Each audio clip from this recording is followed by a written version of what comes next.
Okay. Good afternoon, everyone, and thank you for joining us for today's webinar on Municipal Leaders' Roles and Responsibilities.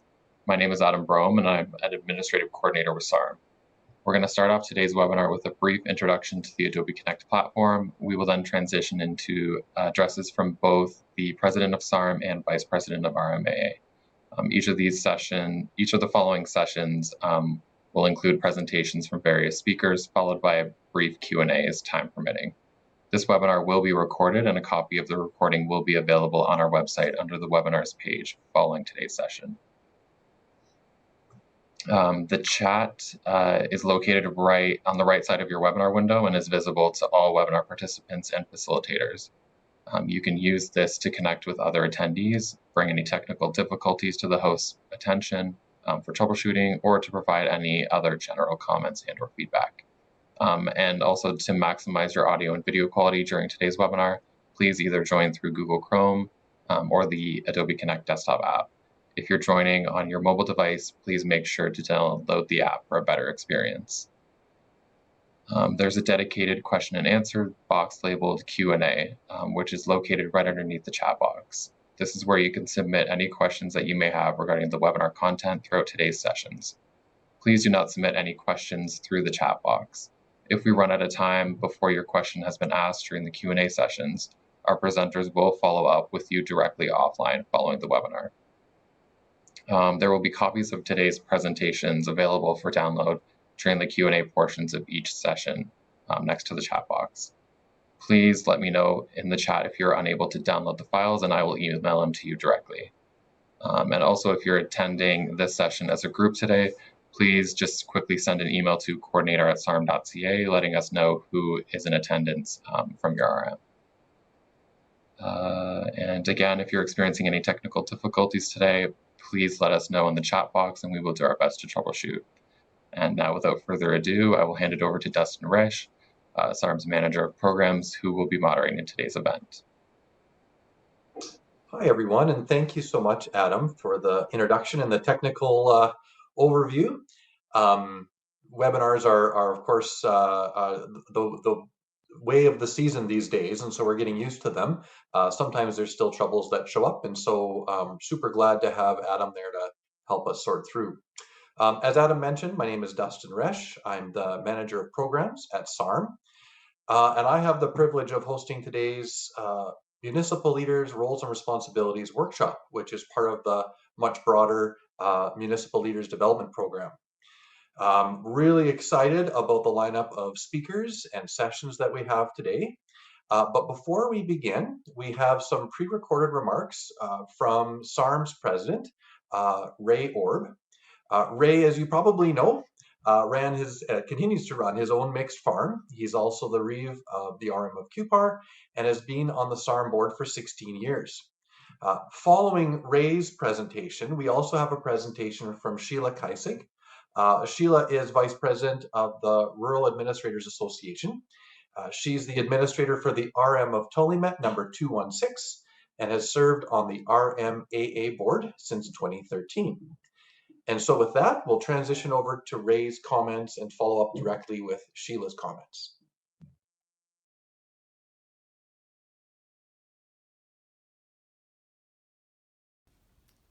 Welcome everyone to the Municipal Leaders' Roles and Responsibilities Workshop, a module of the Municipal Leadership Development Program. I'm Ray Orr, President of SARM. On behalf of SARM, I'd like to take this opportunity to thank you for choosing a role in local government. You've all made an important decision to serve your municipality and take an active role in guiding its future. Local government plays an important role in all of our daily lives, not only the lives of the ones holding a seat at the table, but the lives of the general public as well. An educated local government is a strong local government, so thank you for being here today to learn about the roles and responsibilities of being a municipal leader. The MLDP provides current and essential information on a wide range of topics, all relevant and developed specifically for Saskatchewan municipalities. Reeves, mayors, councillors, and municipal staff are able to benefit from this program that's designed to strengthen local government leadership. This fall marked the 18th anniversary of MLDP.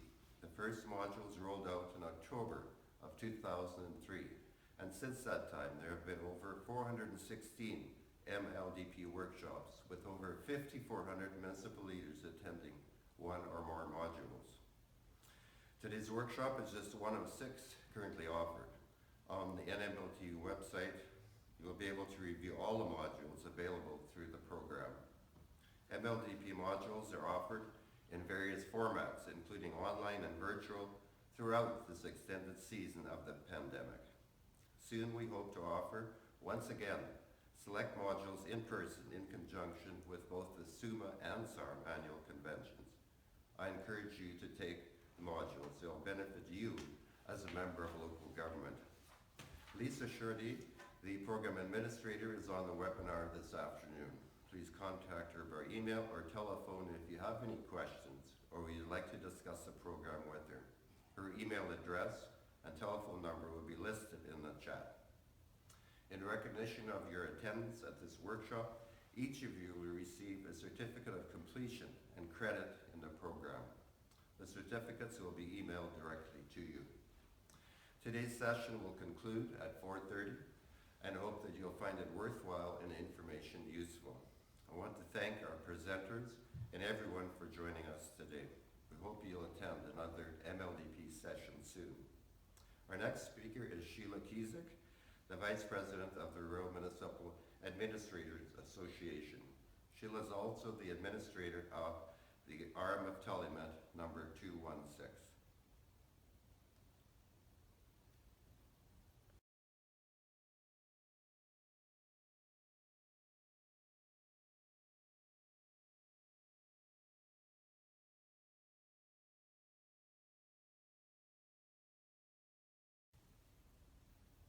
Welcome to all elected officials. Today provides an excellent opportunity to get a glimpse into some of SARM's programs and provides a refresher for many of you who have been on council for a longer time. I commend all of you for your commitment to your communities and to rural Saskatchewan. I also want to thank SARM for giving the RMAA a chance to talk about our association and the role we play in the day-to-day functions of your RM. I'm Sheila Kiesik, Vice President of the Rural Municipal Association, Administrators Association, or RMAA as we call it. I was elected to this role May 2020. I am the administrator at the RM of Telemet number 216, where I have been the administrator since 2006. Our association has an excellent working relationship with SARM. We have worked together on many projects, both associations seeking the other's knowledge and expertise. One such project is the Municipal Administrator Internship Program, or MAPE, which began in 2008. Since then, we have seen 81 graduates complete this program. With MAPE, RMs can apply to receive funding in order to train an upcoming RM administrator. This has worked seamlessly in RMs where the retiring administrator trains someone to be certified for a potential succession plan or a new administrator receiving their certification. For information on the MAPE program, please see the SARM website. SARM is a big supporter of our association for recruitment. SARM lends staff as well as provides monetary support for career fairs we attend in numerous areas of the province. We were able to have a booth at Agribition in 2019 at the Think Ag Career and Education Expo. We had a chance to showcase our careers with both rural and urban students alike. The feedback we received from this has proven we will be wanting to do this again. Another initiative we began in 2020 with the help of SARM is the Targeted Sector Support Group. This is focused on newly hired administrators. Our TSS coordinator, Don McCollum, and TSS advisor, Wendy Gouda, reach out to these administrators to see if they are needing anything in their new roles. Wendy then has a series of phone calls with each administrator that wishes to participate. We are hoping to begin in-person office visits this fall.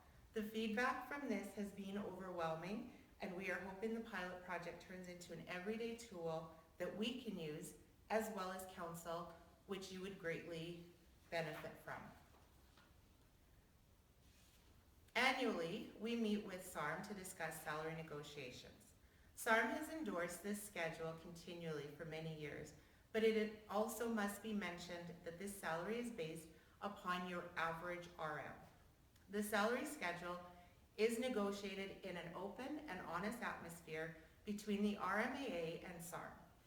It is our hope that the salary negotiations between your council and your administrator will also be conducted in the same open and fair manner.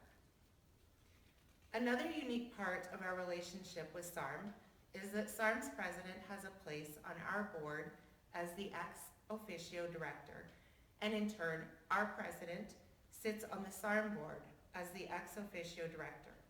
The differing views and knowledge that is brought to the two tables is invaluable. At this time, I would like to acknowledge the RMAA executive. Directors, Division 1, Cheryl Barrett, RM of Martin, number 122. Division 2, Kathy Ripplinger, RM of Pence, number 160. Division 3, Raylene Packett, RM of Webb, number 138. Division 4, Barry Vidston, RM of Keys, 303. Division 5, R. Dorn Scott, RM of Blucher, number 343. Division 6, Michelle Beekler, RM of Paynton, number 470. President Guy Legranger, RM of Redburn, number 130.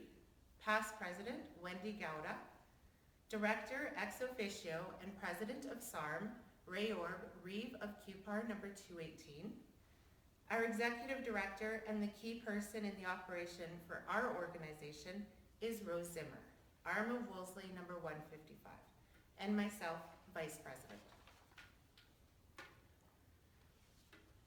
An important aspect in our jobs in order to serve our municipality to the best of our abilities is professional development.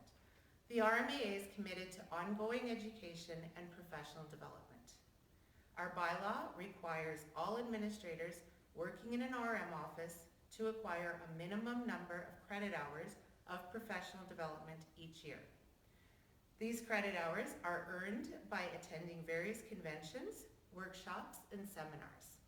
We ask you to encourage your administrators to attend the various workshops, seminars, and conventions.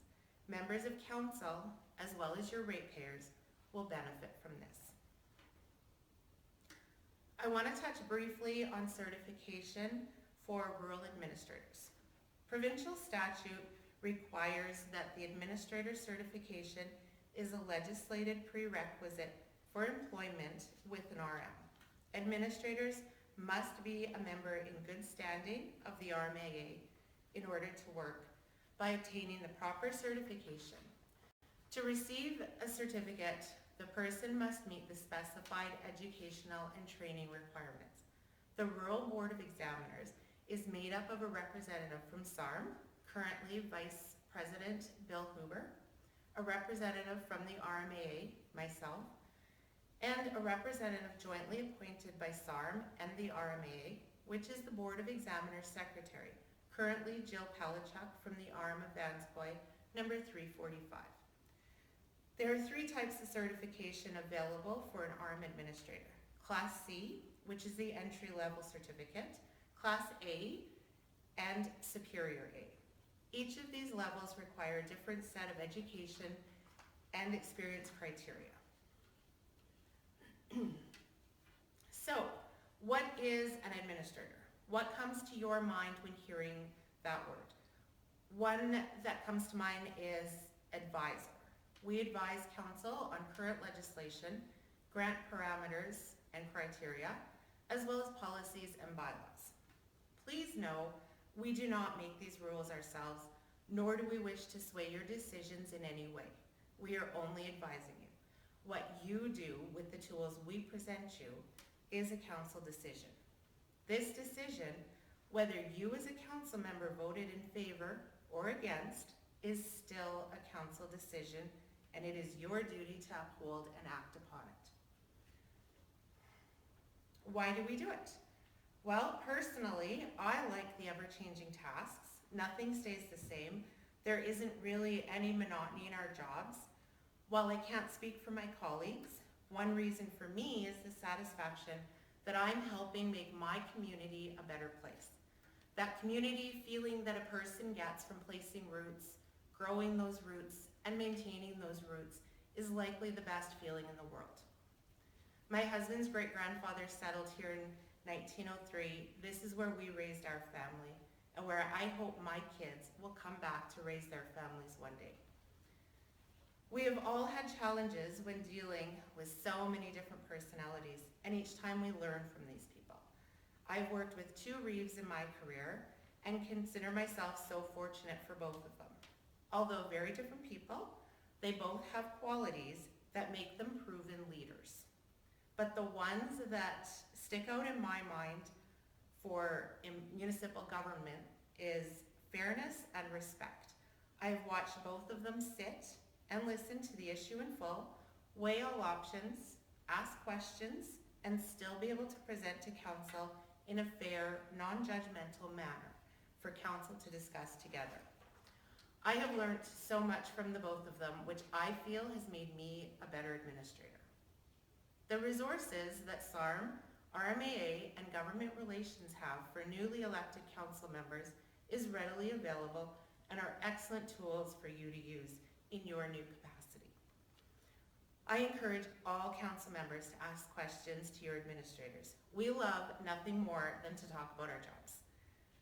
So if it helps, you ask questions. You ask questions about a policy in place. You ask questions about a line on the financial statements. We are more than happy to explain it to you. So a few suggestions for you to take away today. Communication is very important as a council, within the council, and with the administrator and all employees and all ratepayers. Respect your fellow council members, administrators, employees, and ratepayers, and treat every single person fairly and listen to all the facts presented. In closing, I want to say that the RMAA is prepared to assist councils and administrators wherever we can within the context of our mandate to do so. If you have any questions or comments, please feel free to contact any member of our executive. All our contact info is on the RMAA website. Thank you for this opportunity to speak to you about the RMAA. All the best to you and your RMs.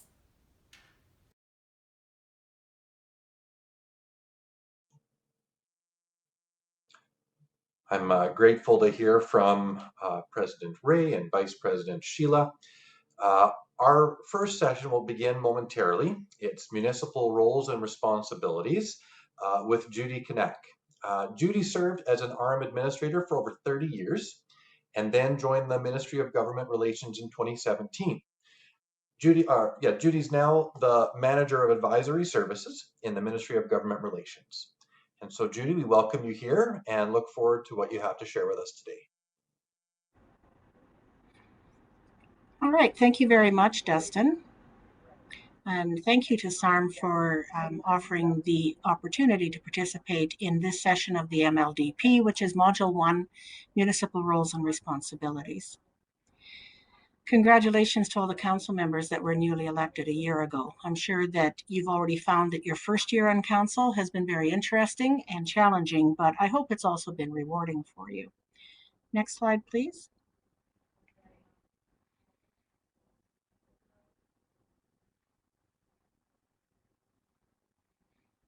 So this is an overview of what we're going to cover today. And by the number of items on the slide, you can see we have a lot of information to go through. And truthfully, we're only going to touch on some of the things that you need to know about being a municipal council member. It's impossible to cover everything in the short amount of time that we have. But please know that there are resources available in case you have questions, and you can always contact our office, and we will try to help you out as best we can. Next slide, please.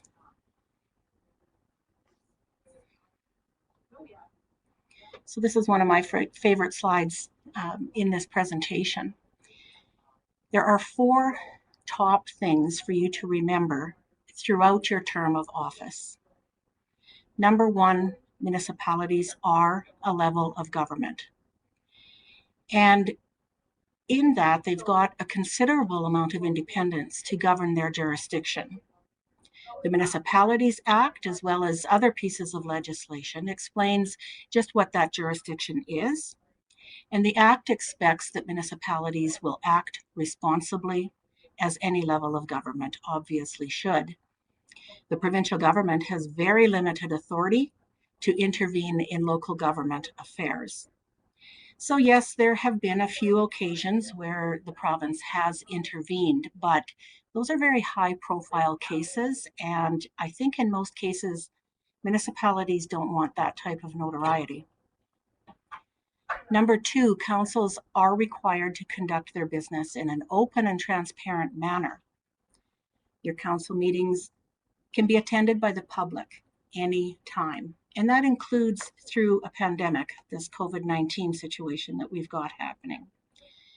The public that elected you has a right to know what their government is doing, and council is accountable to them because of our democratic electoral process. You are essentially local politicians.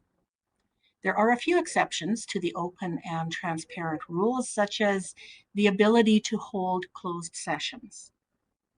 And there's the duty to respect privacy laws, and we'll discuss both of those items later.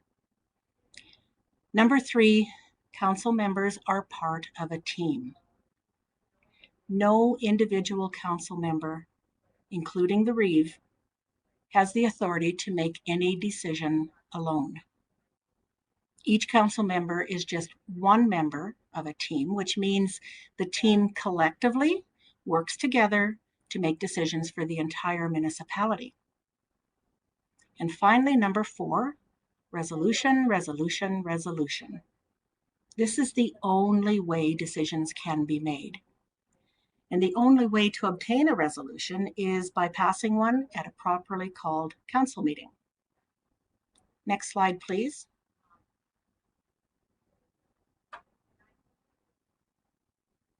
Okay, I changed my mind. This is my favorite slide of the presentation.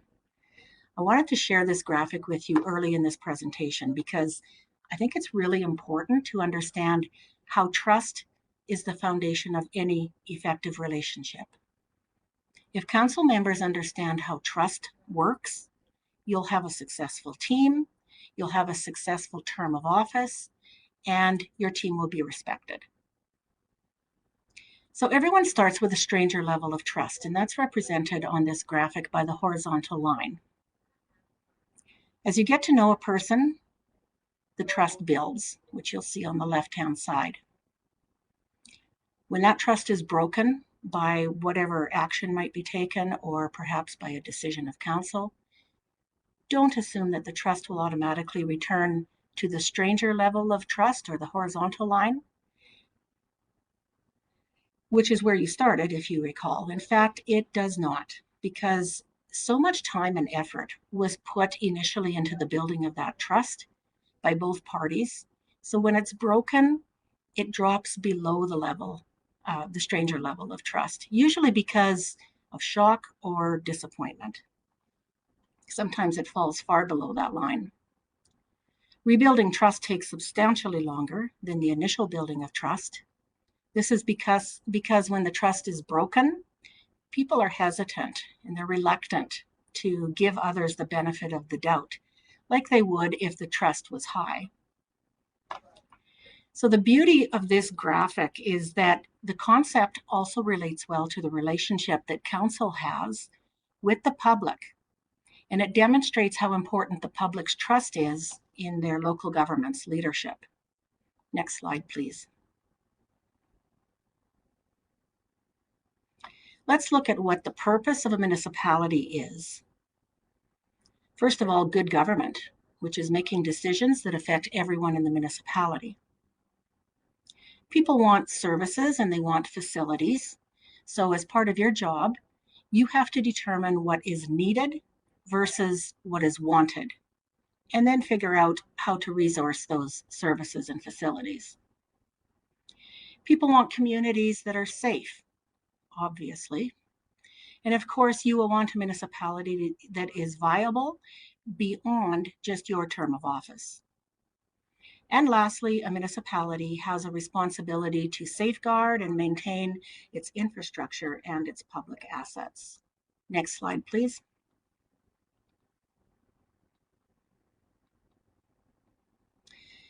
As mentioned earlier, the Municipalities Act is the legislation that provides the framework under which RMs are to govern themselves. The Act states there are things in a municipality that they shall do, and those are your duties. For example, municipalities shall conduct their meetings in public, or they shall, or they must, provide public notice before they discuss certain items. When you see the word shall in the legislation, it means that that is a required obligation. You must do it. The word may is also used extensively throughout the legislation, which means the municipality may decide, or they can choose whether or not they want to do something. Whatever your council decides, be prepared. You need to justify your decisions in case somebody wants to know, someone from the public is looking for information on why that decision was made. Legislation and the public expects that everyone will be treated fairly, and rightfully so. But there's also the risk that not everyone's going to like it. Next slide. This slide goes a little bit deeper into the original top 4 things to remember. Municipalities are required to act through council, which means council must pass resolutions or bylaws or policies at a duly called meeting. To hold a council meeting, appropriate public notice must be given. There must be a quorum of council members present, and the administrator must also be in attendance. It is not acceptable to make a decision by email or by text message. Emails and text messages take away the public's right to participate in their municipal government, which accordingly is not demonstrating openness and transparency. Decisions can only be made by resolutions. If a decision has to be made on short notice, it's best to call a special meeting, or if possible, put it off until the next regularly scheduled council meeting. In many cases, texts and email messages relate to operational matters. So the way to get around that is for council to set a policy authorizing or directing the administrator to handle various matters on their own. Next slide.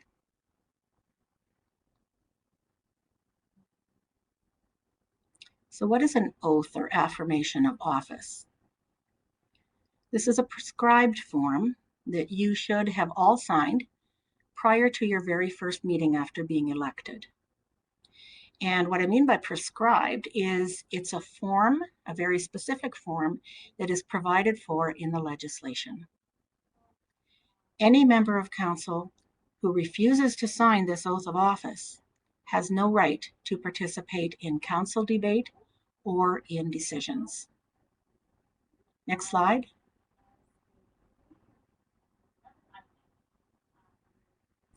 Let's discuss public disclosure statement. Always a favorite topic. This form is not prescribed in legislation, but it is still mandatory to be completed by every council member. Your municipality will have adopted its own form for its council members to use. It contains certain information about a council member's employment, their financial interests, any business interests they may have, and of course, all of their property holdings. Council members must keep this document current by filing an annual declaration, and they're required to report any changes to the public disclosure statement as they happen on a different form, the amendment form. The public disclosure statement has a direct impact when dealing with a conflict of interest. It is also a public document and can be expected by anybody anytime. Next slide. Conflict of interest is an essential part of legislation that every member of council needs to be mindful of. A council member has a conflict of interest in a matter before council that will further his or her private interests or those of another person. Interest can mean financial interest or personal interest. But if it happens to be a financial interest, it is always a conflict of interest. It's important to know that when a financial interest is involved, the amount of money involved does not matter. So whether it's $50 or $50,000, that is a conflict of interest either way because of it being financial. And it's okay to have a conflict of interest. In fact, there's a very high possibility that many council members will eventually have one or perhaps several conflicts of interest during the time that they are serving on council. It's more likely to occur in smaller communities where the pool of potential contractors and employees is smaller. But what's really important to remember is how a council member handles a conflict of interest. Next slide. Council members are individually responsible for declaring a conflict of interest. So this is an ethical duty essential to good governance. It is not the responsibility of other council members to monitor or police your handling of a conflict of interest, and nor is it the responsibility of your staff. You must decide and make that determination yourself. As we mentioned earlier, every council member swears or they affirm upon signing their oath of office that conflicts of interest will be disclosed. We are often asked at our office how to force a council member to declare a conflict of interest. And the short answer is you can't. But there are steps that can be taken to encourage appropriate behavior. So for example, you could informally identify the concern by verbally asking the other council member if maybe the matter being discussed might be a conflict of interest for them. Secondly, you could formally raise the concern by making a resolution or even filing a complaint under the municipality's Code of Ethics bylaw. Thirdly, you could request a recorded vote so that the minutes will show who voted for or against a resolution. Then that becomes public information. And of course, there is always the option of using the courts. So it's relatively easy to properly handle a conflict of interest. When a matter comes before council that you might have a conflict of interest in, or you definitely do have a conflict of interest in, just follow these steps. Number one, declare that you have a conflict of interest. 2, disclose. Number 3, abstain. Number 4, refrain. And number 5, leave. That's leaving the council chambers, obviously. Once council has finished dealing with the matter, you can return to council chambers and carry on with business. Next slide. Your municipality shall have a Code of Ethics bylaw for elected officials. This Code of Ethics bylaw defines how you should treat staff, other council members, and of course the public.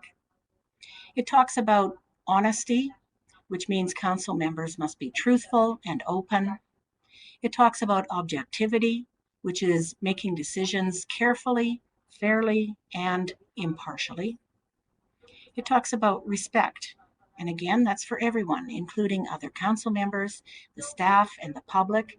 Everyone has the right to be treated with dignity and understanding and respect. It talks about transparency and accountability. Council business should be conducted so that citizens will be able to see clearly how and why a decision was made. The Code of Ethics talks about confidentiality. Confidential information that you learn during the course of performing your office must be kept private. As a member of council, you should not benefit from any information you've learned in fulfilling your role as an elected official. The code talks about leadership and public interest. As a council member, you must serve your citizens and act in the best interests of the municipality. Personal benefit or wrongdoing or any unethical conduct must not be tolerated. And finally, the Code of Ethics talks about responsibility, which is acting in accordance with the legislation. You must disclose a conflict of interest, and you must follow the policies and procedures that your municipality has adopted. Your bylaw must include a process as well for dealing with breaches to the Code of Ethics.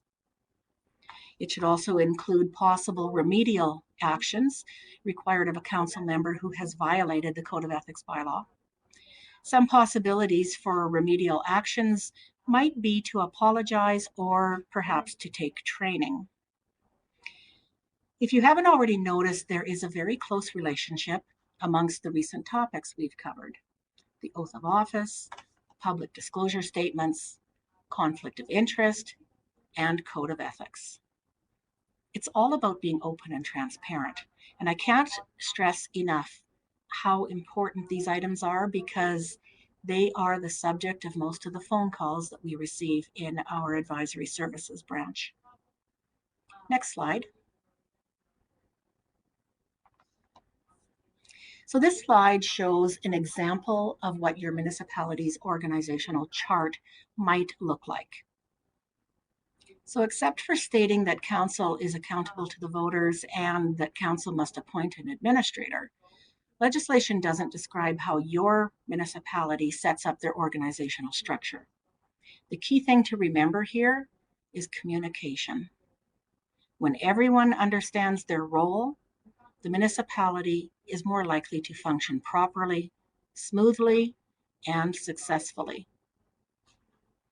When we hear about a municipality having trouble with staff or with the public, the cause is very often because there is a weakness in its organizational structure. So the lesson here, please respect everyone's individual role. Next slide. Municipalities are accountable to their public, and the public has certain rights. They have the right to observe council meetings. They have the right to access municipal documents. They have the right to interact with their council, and they have the right to petition. There are various petitions that they can submit to their council. They can petition for or against bylaws and policy. They can petition for a public meeting of the voters. They can petition for a referendum and for special audits. We have a publication that is called A Citizen's Guide for Shaping Council Decisions, and we very frequently give that publication out to public members that phone our office looking for information and advice in how to deal with their council. Next slide.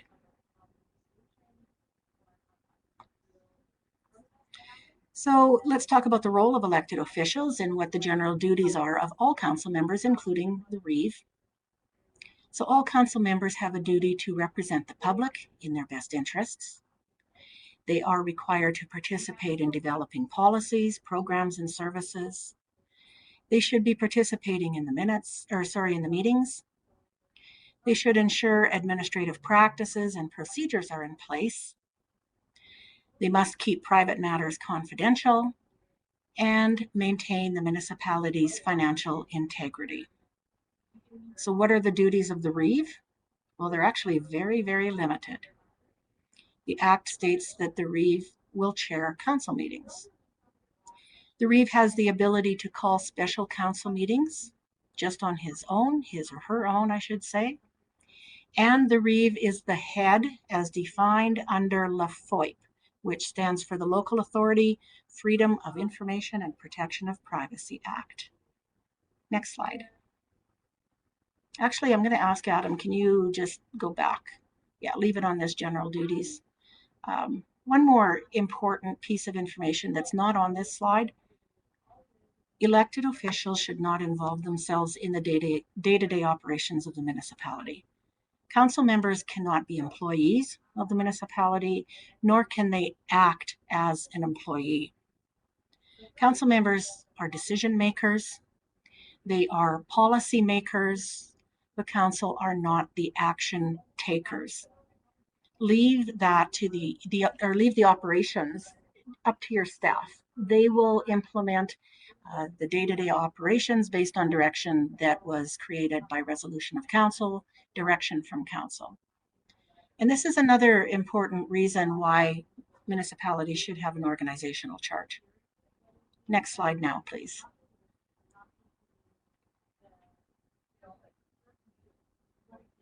Legislation requires every municipality to appoint a person to the office of administrator, and that person must be certified. There is a rural board of examiners that determines the qualifications required in order for an administrator to be certified. Next slide, please.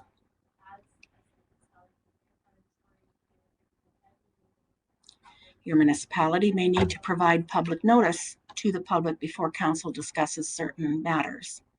Some of the instances where public notice must be given are special or rescheduled regular meetings. Public notice must also be given anytime council is going to be discussing council remuneration or setting it. Public notice must be given when borrowing money, and also for permanently closing a road. There are other instances in the legislation as well. I won't go through them all. Special meetings may be called to deal with urgent issues, as I mentioned earlier. Your municipality must have a public notice bylaw. It's required by legislation. That bylaw will provide the details for how and when public notice is required in accordance with the Act. Next slide. The Council Procedures Bylaw for your municipality will guide your municipality's procedures at meetings. This is a very large, comprehensive bylaw with lots and lots of information in it, including the few examples that are mentioned on the slide. All council members should be familiar with this bylaw, and it should also be readily available at every council meeting so you can reference it if you need to. As the slide states, this bylaw is mandatory for all municipalities to have. In fact, if your municipality does not have a council procedures bylaw, your municipal revenue sharing grant could be in jeopardy of being withheld. Next slide.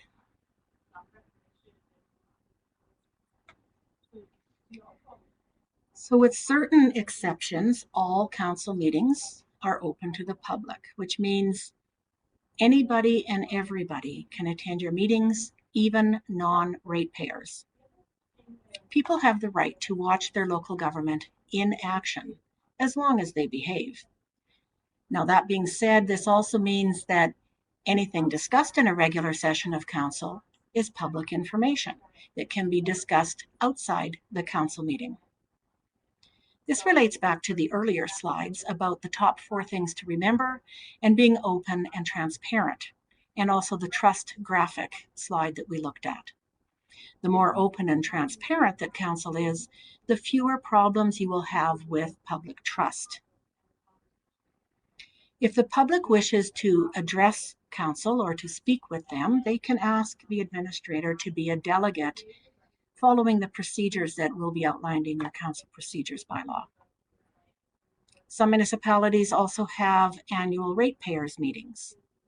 These meetings are for exchanging information, but they're not for deciding municipal matters. They're not required by legislation, but they are still a very good PR tool that a lot of municipalities use. So this is also a good time to discuss the interaction of council members during council meetings. People who disagree are not necessarily in conflict. In fact, debate is healthy, and it very often leads to great decisions. Council members should communicate clearly and openly.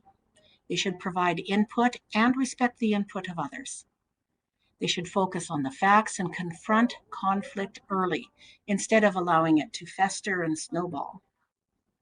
So, if all council members are open to the public, how do municipalities accommodate gathering restrictions during a pandemic? Well, thank goodness for technology, because that's made it relatively easy. Even if you don't typically have the public attend your council meetings, you still have to make provisions for the public to attend in case somebody wants to come and watch and listen, or at least listen. There are multiple ways to do this. Even if you don't have a good internet connection, it's quite possible.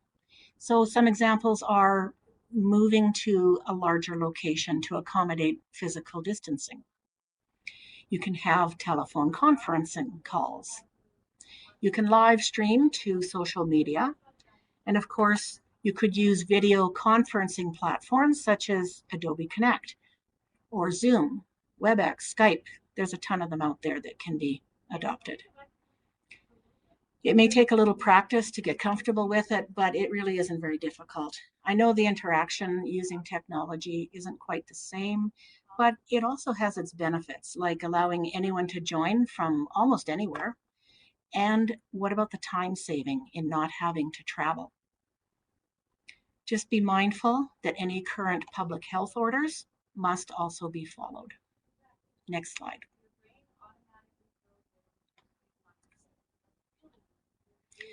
So this leads us to closed sessions, also called in-camera sessions by some.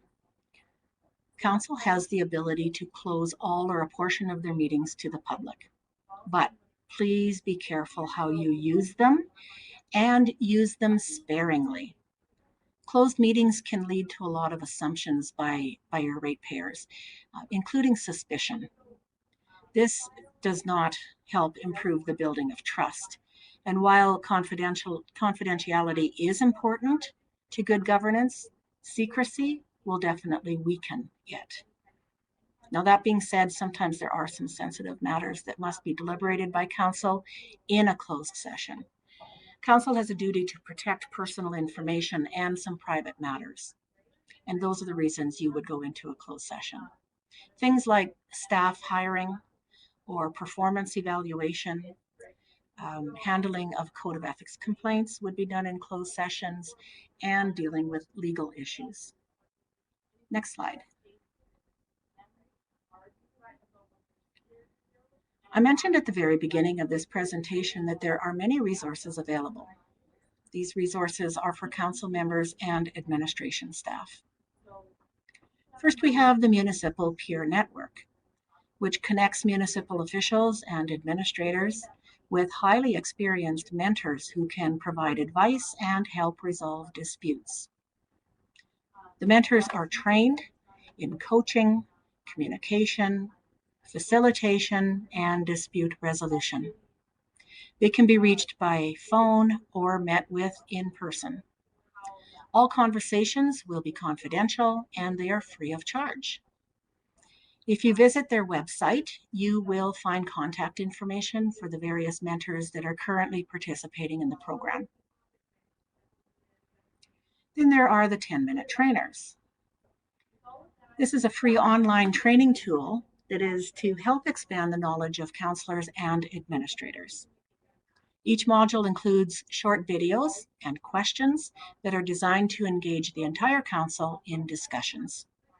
There are 2 videos currently, one about the council procedures bylaw and the other about the roles and responsibilities of council and administrator. They can be found on the province's website, but the province's website is quite large. To get to the right page, select Government and then Municipal Administration, at which point it would be a good idea to insert a bookmark for easy future reference. Also on the province's website, you will find a very large selection of guides, fact sheets, manuals, and general information about municipal administration on a variety of topics as well. There's information or publications about a municipal council member's handbook. There's information about conflict of interest and public disclosure statements. There's information about community planning, and there are various pre-recorded webinars and so much more. Don't forget also to check with the website for your association, where there's also a lot of additional information available to you. Next slide. Ombudsman Saskatchewan takes complaints about municipal entities. They have resources available on their website that may be helpful to you in understanding the role of the Ombudsman and making and communicating decisions fairly. The Office of the Saskatchewan Information and Privacy Commissioner, or OIPC, oversees 3 Saskatchewan statutes, including LaFoIP. It ensures that public bodies respect privacy and access rights of citizens by informing the public, resolving disputes, investigating complaints, and by issuing recommendations. And they also provide training sessions for those that are interested. Publications Saskatchewan is a website that houses every publication that is created by all provincial government ministries and their agencies. Next slide. And finally, our office is here to help you, the elected officials, plus we help administrators and the public by providing technical advice about municipal government. Next slide. That brings me to the end of our presentation, or the slides. That's great. Judy, thank you so much for the wonderful information that you've shared here. There's certainly so much to learn and so much ground to cover. So I appreciate how effective you were getting through so much of it today. There are a few questions in the chat, and I'll work through those with you, and I'll pose them to you reading the question, and then I'll invite your response. The first question is a short one. Can council members be contractors? What's your thoughts about that, Judy? So I'm assuming you mean, can a council member be a contractor and do work for the municipality? Absolutely. I presume so, yeah. No problem at all. Again, it's just in how they go about handling. That would be a conflict of interest, of course, because if they're a contractor, they likely have some sort of business. Again, if you recall from my slide about declaring a conflict of interest, that council member would just be required to make sure they declare their conflict of interest. Make sure they don't have any involvement whatsoever, no discussion whatsoever in that matter. Declare the conflict and leave the room. Put some trust into your fellow council members that they can make a decision without you. And when they're finished discussing that particular matter that you as a contractor are involved in, when it's done, come back into the council meeting and carry on with the next item of business.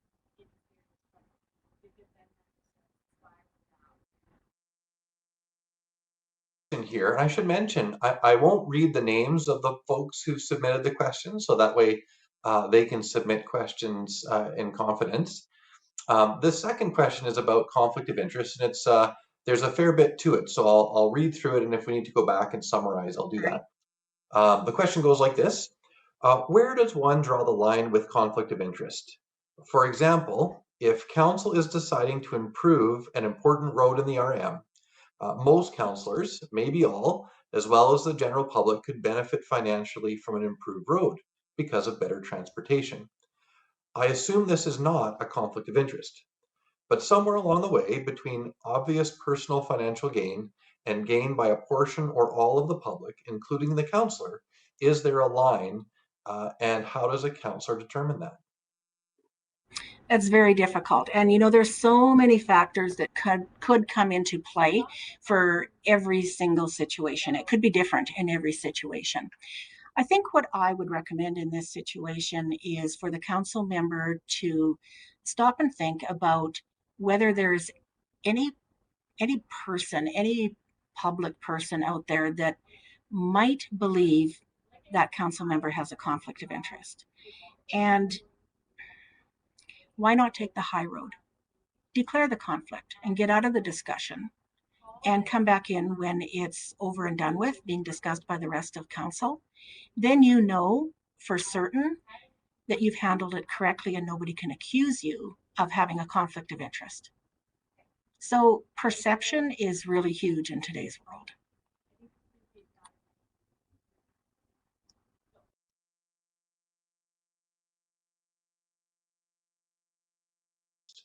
I think that's a helpful way to look. Absolutely. Yeah. I guess one more thing too, if a council member is unsure in determining it themselves, you could always get advice independently from a lawyer, get their opinion on whether they believe this would be a conflict of interest or not. That would Absolutely. help you make a determination and decide whether to declare or not. Yes, that's another good way to get some advice. I have a third question here. Why can't a ratepayer submit a complaint about code of conduct anonymously? I guess it looks like they're Well, assuming that you can't. yeah, it comes down to how that code of conduct or code of ethics complaint, excuse me, my throat is getting dry, how that complaint is going to be handled by council. So typically, council will go into a closed session to handle a code of ethics complaint. And they have to give an opportunity for both parties to state their case, as it were. So if a complaint is filed by ratepayer A against Councillor Joe, when council goes into the closed session at some point in time near the beginning of dealing with that, they should be calling in Councillor Joe to state their case in that matter, and then that councillor would leave. Then they should be calling in ratepayer A to state their case.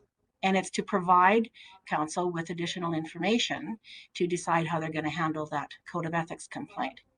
So of course, if it were submitted anonymously,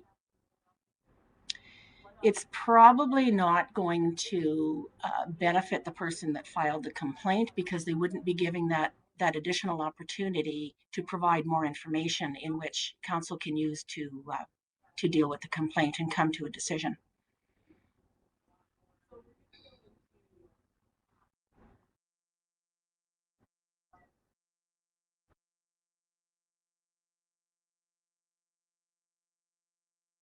Draw the line between when it's a conflict of interest and when it might just look like a conflict of interest. This question is, all of council might be in conflict regarding the hypothetical road question that was posed earlier. How could a decision be made then if all of them may be seen to benefit from the decision in a conflict situation like that, or a apparent conflict situation? Yeah, that's a tough one. Again, I can't make the determination for you whether or not it's a conflict of interest and all of council should declare or not.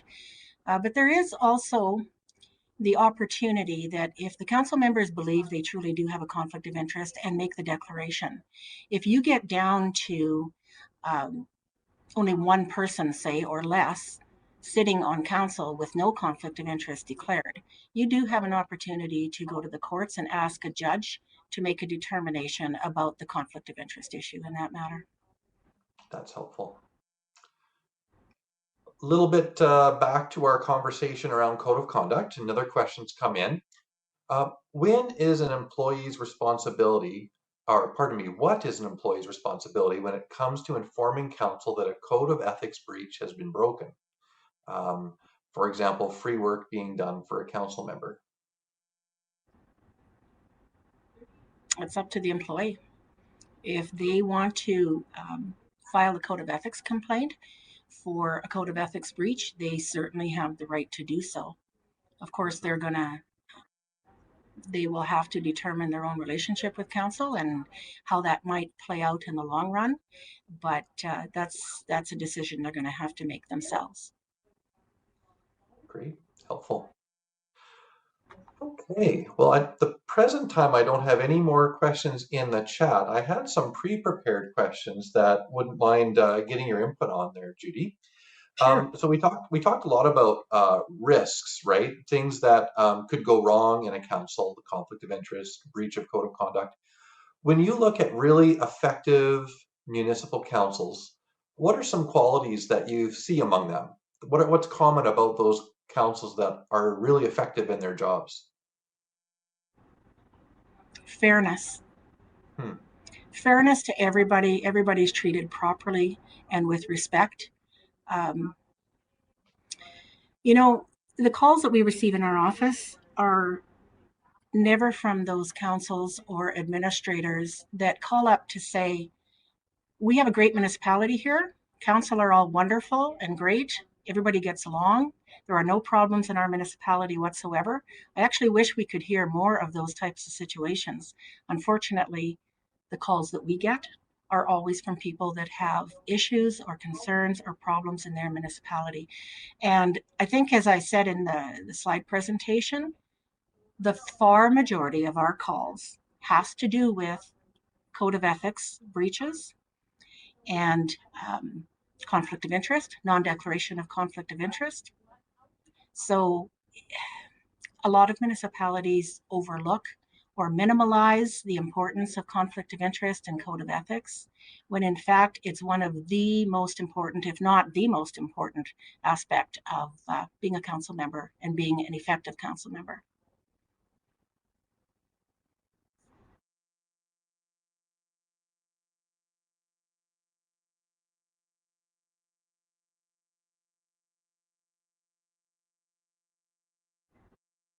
Out of the complainant.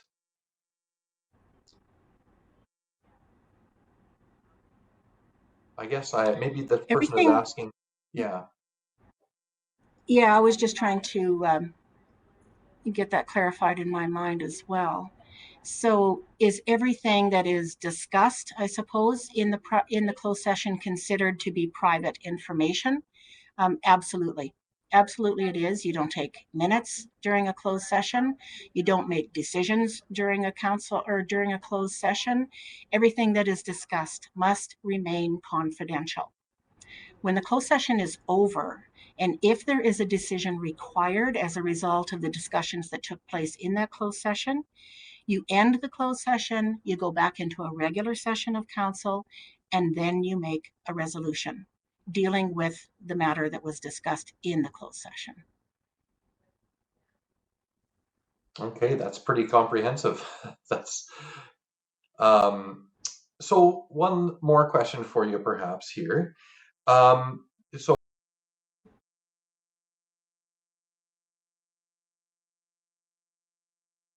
when would be a good time, or what sort of circumstances would be helpful when a person should call your office and your team? What kinds of things would you like folks to check in with you on? Boy, you can call us anytime, absolutely anytime. Our number, you'll see it on, I think, the last slide, 787-2680. We have a group of very competent advisors that is going to get back to you. We strive to get back to everybody within a 24-hour period.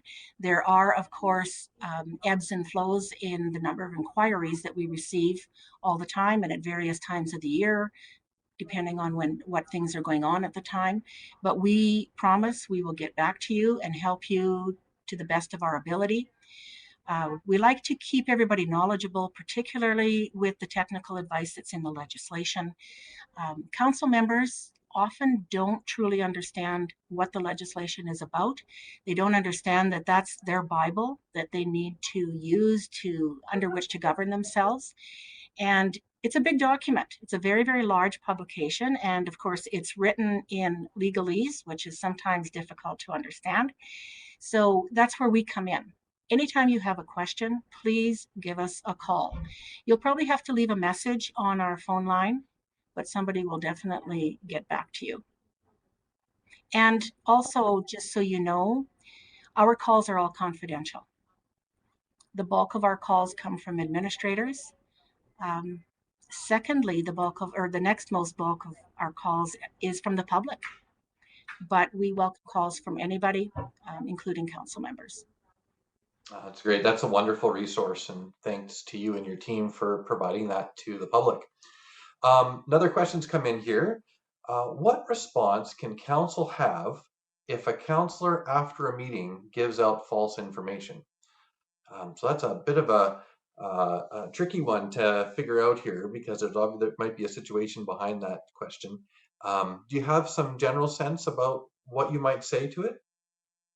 I think the way I would handle this is at the next council meeting, maybe confront that individual. I always encourage council to deal with issues around the council table. Don't do it after the fact, or don't do it one-on-one. Get everybody involved so that everybody hears the same information. Confront that individual and ask them if they did indeed give out that false information. If they admit to it, ask why they did it. Who knows? Maybe they will then understand after having a discussion that it was an error on their part and they shouldn't have given out that false information. Of course, this is also a matter that could be dealt with as a complaint under the Code of Ethics bylaw, because one of the items that's discussed, if you remember, is honesty.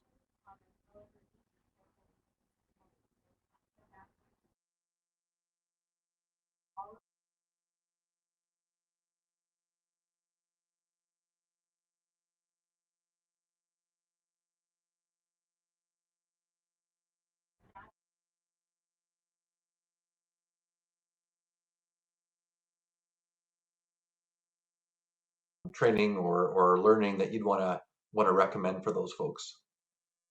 Okay, that's also a tough one because Yeah. without knowing what the subject matter is about, I don't know if there's one source. I actually don't think there is, because municipalities deal with many, many, many different subjects and topics and matters. They also deal with various pieces of legislation. Although the Municipalities Act provides the bulk of the framework of legislation under which they govern, there are other pieces of legislation that they use in doing their day-to-day operations as well, such as the Tax Enforcement Act and Local Improvement Act, Local Government Elections Act, the Saskatchewan Employment Act when it comes to human resource matters.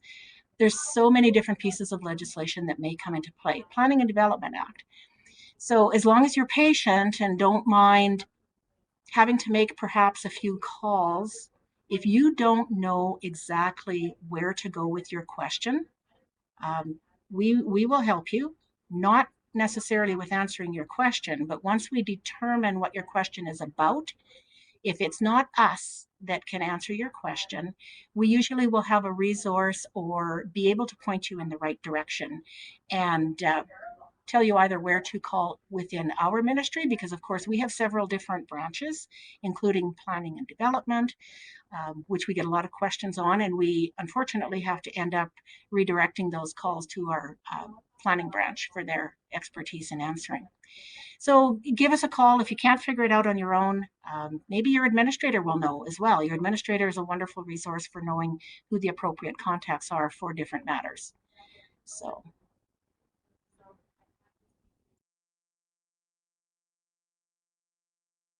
there are. Yeah,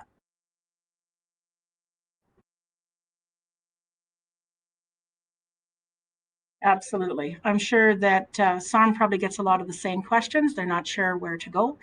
And you probably also do your best at redirecting them to the right place. We bring them all to government relations. So, no. Yeah. So, Judy, I don't have any more questions in our chat. So let me just thank you here and express my appreciation and all of our appreciation for the really concise and broad overview that you've given us about some of the main themes in governance, roles, and responsibilities for municipal councils and municipal leaders. Really excellent. Thank you for the ongoing resource that you offer to RMs and to other municipalities to be able to provide advice and support on these hard issues. So thank you so much, Judy. You are very welcome. Thank you for having me. You bet. Well, we're a little bit ahead of schedule, folks. Our next session wasn't slated to begin until 2:25, and that session is LA FOIP, Issues Facing Municipal Government. This, of course, is matters of privacy and access.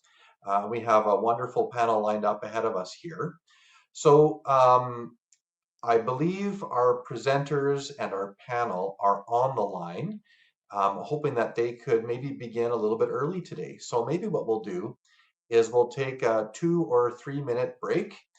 This will allow you to stretch your legs, and hopefully by the time you come back, we'll be able to begin our next presentation. So we'll take 1 or 2 minutes here and regroup and try to begin the next set early.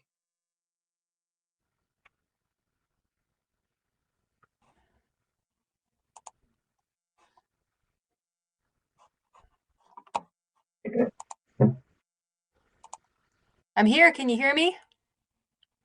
I'm here. Can you hear me? Hey, We Ron. can hear you. Yay. Excellent. We can hear you, but we can't quite see you, Diane. Looks like, oh, and now Yeah, I I can. forgot That's perfect. to move that little doohickey thing over my camera. There we Well, you go. are the privacy expert, so you know I can see why you'd want to block that camera. Well, actually, you should be surprised that I don't have a little black mark over my eyes, right? To protect my identity. That's a great idea. Yes. So we'll just let folks regroup a little bit. Thank you for your flexibility in Sure. in starting early. That's been great. Great. Okay.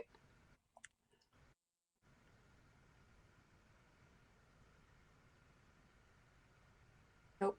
Just gonna fill my water up. I'll be right back. Sure, you bet.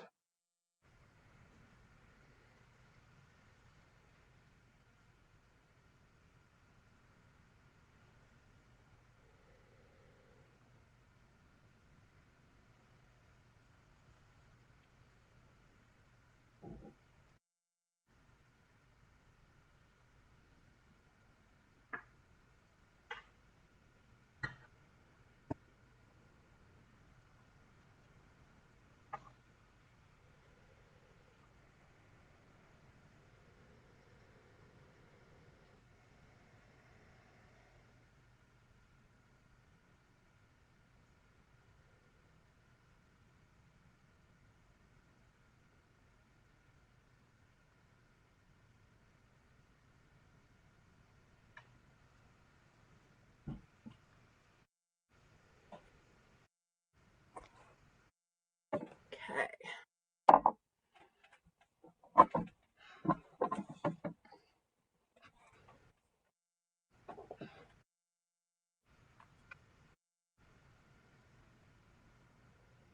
That's pretty good.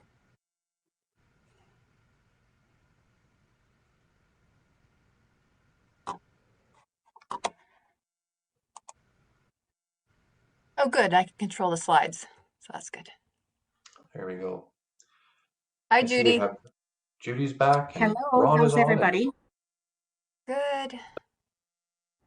Do we have Courtney? Good presentation, Judy. Hi, Courtney. Hi. Hello. All right, so welcome everybody back to session 2 of our workshop. Just gonna grab my notes. There we go. So this session is LA FOIP issues facing municipal government. It's a panel discussion hosted by Ron Krusniski, Saskatchewan's Information and Privacy Commissioner. Now, Ron, you have assembled a veritable dream team of experts here to share their vast education and experience around access and privacy matters for municipalities. So these presenters include Diane Aldridge, Executive Director of Compliance, Office of the Information and Privacy Commissioner, and of course, Judy Kanak, who we just heard from in our previous session, who is Manager Advisory Services, Ministry of Government Relations, and our own at SARM, Courtney Revere, Legal Counsel for the Saskatchewan Association of Rural Municipalities. And so with that, I'll pass it over to you, Ron, to get us started, and then we'll move into our panel discussion. Well, thank you very much, Dustin. And when you called to see if I was moderating a panel, I was really excited.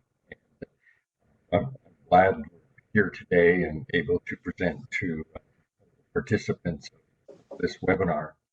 And the reason for being excited, it's just an opportunity for people in their jobs to kind of hear the basics and hear some of the current issues and ask a couple questions and have an idea as to where they might go if they have supplementary questions. So today, what we're going to do is focus on the current issues that might face RMs. And I know people will have some questions. Dustin, you sort of coach people on how to pose their questions, and you will be moderating that part. And after we hear from our three presenters, as much time as you will allow us, or as many questions come in, we'll try and answer them. Now, I know people like, especially when people are busy, they like nice black and white answers, yes or no, clear cut. In some of the questions that I know some will ask, there aren't black and white answers.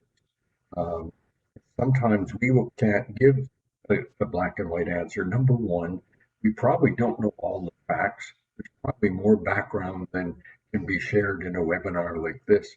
So sometimes you'll hear three of us say, you need to talk to your lawyer. So what we're really is, this is a commercial for Courtney. You know, if you don't know who else to call Courtney. If you have a private bar lawyer, call that private bar lawyer, but maybe call Courtney. She might be cheaper. So keep all that in mind. The bios have been posted to our three presenters or panelists, and I'm just going to very briefly introduce them. Diane Aldridge, as you said, that's the Executive Director of Compliance at the office. Diane has been with the office for some 17 years, and I find she has an amazing memory when it comes to decisions made by the office over the last 17 years. So I've asked Diane today to talk about some recent reports that have been issued at our office. And I hope in that way they sort of reflect current issues that administrators and councils are dealing with as they deal with the Local Authority Freedom of Information Act, which all of us short form to FOIP, because it's really a mouthful. So through these reports, we're not picking on any RM, what some of the recent decisions have been, and they're here as examples of issues that we're talking about. Diane, take it away. Thanks, Ron. So good afternoon, everyone. As the Commissioner already mentioned, I'm here today to talk to you about some of the recent decisions that our office has grappled with, specifically when individuals are dissatisfied and they believe that a local authority hasn't complied with the Local Authority Freedom of Information and Protection of Privacy Act. We call it LA-FOIP for short, because these are a mouthful. And specifically, when I'm talking about a local authority, municipalities count. They are considered local authorities under LA-FOIP. And specifically, the examples I have for you today involve RMs. But to make sure that we're all on the same page when it comes to LA-FOIP, when you think of the basics, think of a coin, and there's two sides to that coin. On one side, there's access to information rights of the individual, and that's around the individual's right to access information in recorded form or format, regardless of that format, in the possession or control of the RM. And I'll talk a little bit more about possession and control later.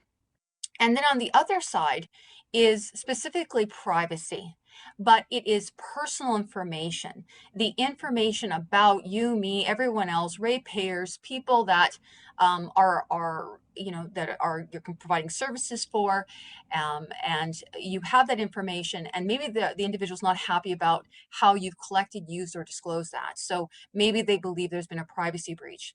So our office specifically deals with those complaints, either on the access side or the privacy side. They come to us after, of course, making either an access request to you or making a privacy complaint. If they're dissatisfied with that response, they come to us. And just if you're not familiar, because you've never been involved with our office, what we do is we'll provide a notification email. So you understand specifically what the issues are, what the scope of that particular process is, and what we expect from you, what we're looking for. And if we're not able to resolve the matters, the concerns that were brought forward after hearing from the parties, then what we do is we issue public reports. What the commissioner does not have is order-making power here in Saskatchewan. In some jurisdictions, the commissioners do, but in Saskatchewan, the commissioner makes findings and recommendations. And so at the end of the day, you can take them or leave them. But if the individual is dissatisfied, they have the right to appeal to the Court of Queen's Bench. And then maybe the judge will be of a different view and or of the same. And whatever that decision is, then you're kind of stuck with it unless there's a further appeal. But anyways, getting back to those reports, there are 3 different types of reports that our office puts out. 2 are on the access to information side, and the first is a review, because that's the process that an applicant, and that's the name of the individual, that's what we call them, if they've made an access to information request and they're dissatisfied with the response that you provided. And that response, by the way, we call a Section 7. And you'll see in a minute, I'll get into specifics around Section 7s on the slide. But if they're dissatisfied with that response, then they request a review of our office. And the report would be called a review report. The second is a disregard decision, but it is different. And I'll talk about that in a little bit. And then on the privacy side, they're investigation reports. So if there was a privacy complaint that came to our office, when we send out that notification to you, it is about a breach of privacy investigation that we're undertaking. And if you're looking for reports on our website, you go to our homepage, you're going to see there's a global search function. It will search everything on our website except for reports. So you won't have any luck if you go there. So if you're interested in finding the reports I talk about today, please go to our website, click on the reports tab. And what's great is we have a little tutorial in case you're having a difficult time with the search functions on our website, and it'll take you through and guide you in terms of how to find what it is that you're looking for. So in this specific case, it's Review Report 029-2021 involving the RM of Lumsden. And it was just issued September 23rd of this year. So it's very, very recent. And in this particular case, what was important, and I think we're seeing this more and more in our office, is that the response that the RM gave to the applicant were that the records didn't exist. And when it comes to our office and what we're looking for, we try to be as helpful as possible in the notification to let you know specifically what you want, what we need you to tell us, what you need to show us, what information and evidence is necessary to convince us that whatever position you've taken is the correct one. And so in this particular case, when they cited, the reasoning as the records don't exist, that was one of the reasons noted in Section 7.2E. Specifically. So if you're going back to the legislation, these are one of the options you have when responding to an applicant. Another great resource we have on our website is the Guide to LA FOIP. And there's lots of chapters there, goes into things like tests, criteria, factors, questions that you can answer to convince us of what specifically we're looking for. And also, I'm going to talk about the record in a little bit. In this case, there wasn't a record because we were dealing specifically with, well, they're claiming no records existed. So, how can we ask and look at a record? What we were specifically looking at, and if you looked at paragraph 17 of that report, which is up on the screen, is, you may have a really plausible explanation as to why the records don't exist. And you could have people who've been like me around 17 years that have institutional memory. But at the end of the day, we need more than just an explanation as to why you believe the records don't exist. What we're also looking for is that you've done the work. You've sat down, you come up with a search strategy, and you've worked with the people that would be in the know that would be able to find those records regardless of where they are and to provide them to the applicant within 30 days. And in this particular case, we weren't satisfied. So at the end of the day, what we did was we requested, the commissioner made the recommendation that they should do a further search and issue a new Section 7 once records were found that would spell out if there was any exemptions that were applied. Okay, that's the first one. So the second report, and yes, it's the RM of Lumsden again, but again, it was just a more recent report, so that's why I picked it. And when you're looking at it, search was another issue on this particular file. So this one was just issued on September 9th. And a number of things that we were looking for in this particular case was not only were we looking at the fact that they had claimed solicitor-client privilege, but they had done so without doing the search. And in terms of our office, what we're looking for is, the obligation of the RM is to search, find the records, do a line-by-line review, and consider what can be released to the applicant. And if, in fact, they can't release it, then they're withholding it in full or in part, and they're applying exceptions to it. But they didn't actually search for the records. So how could you claim an exemption? So we found that they needed to search, they needed to do a new Section 7, and that really you can't be relying on solicitor-client privilege in the case where you haven't even identified the records. We can't do that in the abstract. And on the solicitor-client privilege issue, I know there's a lot of hesitancy when it comes to providing our office with the record, but just some reassurances for you that we still get the record when solicitor-client privilege is applied most of the time. And it's not a waiver of the privilege. And when it comes to a record, even if the commissioner recommended release of it, we don't do that. And at the end of the review, once everything's concluded, including any appeals to the court, our office destroys the record. So it's completely safe in our hands.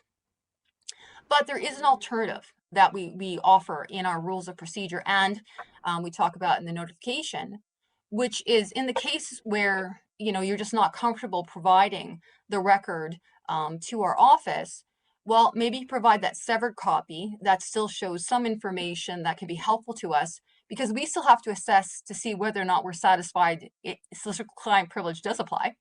But we will look instead at an affidavit and a schedule of records.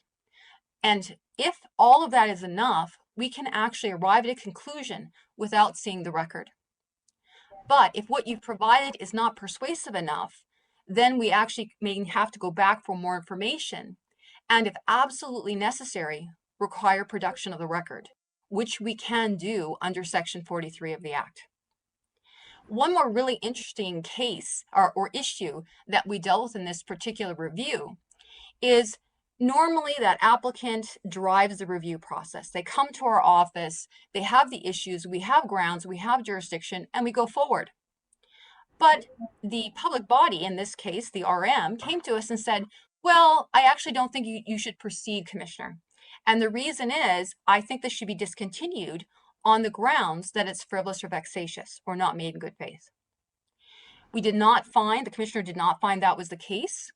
And we continued with the review and obviously issued the report. I'll talk a little bit more about frivolous and vexatious when I get to the disregard, and we're almost there. So now to shift gears, I wanted to spend a little more time on an investigation. And this time we're dealing with the RM of Rosthern. And this one was issued on March 17th. I actually had to dig a little bit deeper into our archives to find an investigation report. But this one involved another common issue that our office sees, and I'm sure you've talked about it a little bit already today, which is the role of council members. And in this particular case, the complainant, it's an applicant in a review, it's a complainant in an investigation.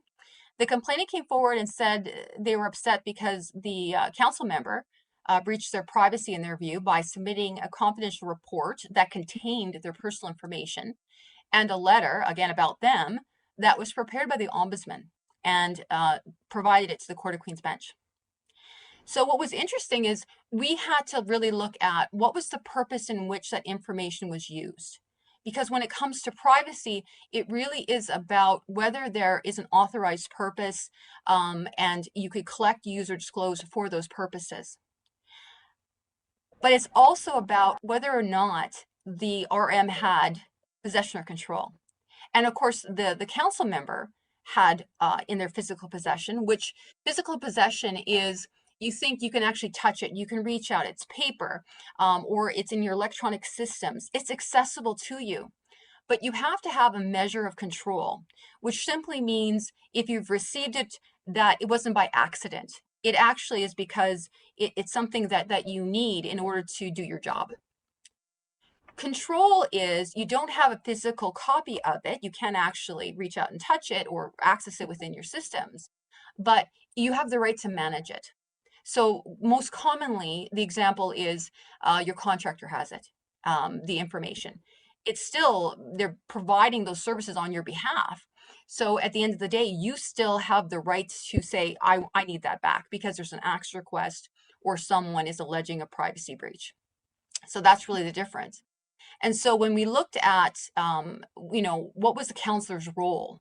What was the purpose in which this information came to the counselor and to the RM, which did also have a copy? We had to look at, well, what is it that they were doing? Were they acting as an officer of the RM? Was that record actually in the possession or control of the RM? Or was the counselor acting on behalf of a constituent or for their own personal reasons? And what we found was, no, this was RM business and the RM had a copy. So it was ultimately in the possession or control of the RM. And then we have to look at LA FOIP to see if there was authority to disclose, and there wasn't. So we did find, the commissioner found, there was a privacy breach in the circumstance. But that's the thing about a privacy breach. Once the genie is out of the bottle, you can't stuff it back in. So what we're looking at is, well, how do you make up for the fact that this happened? And what we recommended was an apology, and that the RM work to ensure that the counselors understood specifically what their obligations are under both LA FOIP and the Municipalities Act. Because sometimes it is a little blurry and it's unclear roles and purpose and all that. So it's really important to spend that time so they understand what they can and cannot do when it comes to a constituent's personal information. All right, and my last slide before I eat up all the time.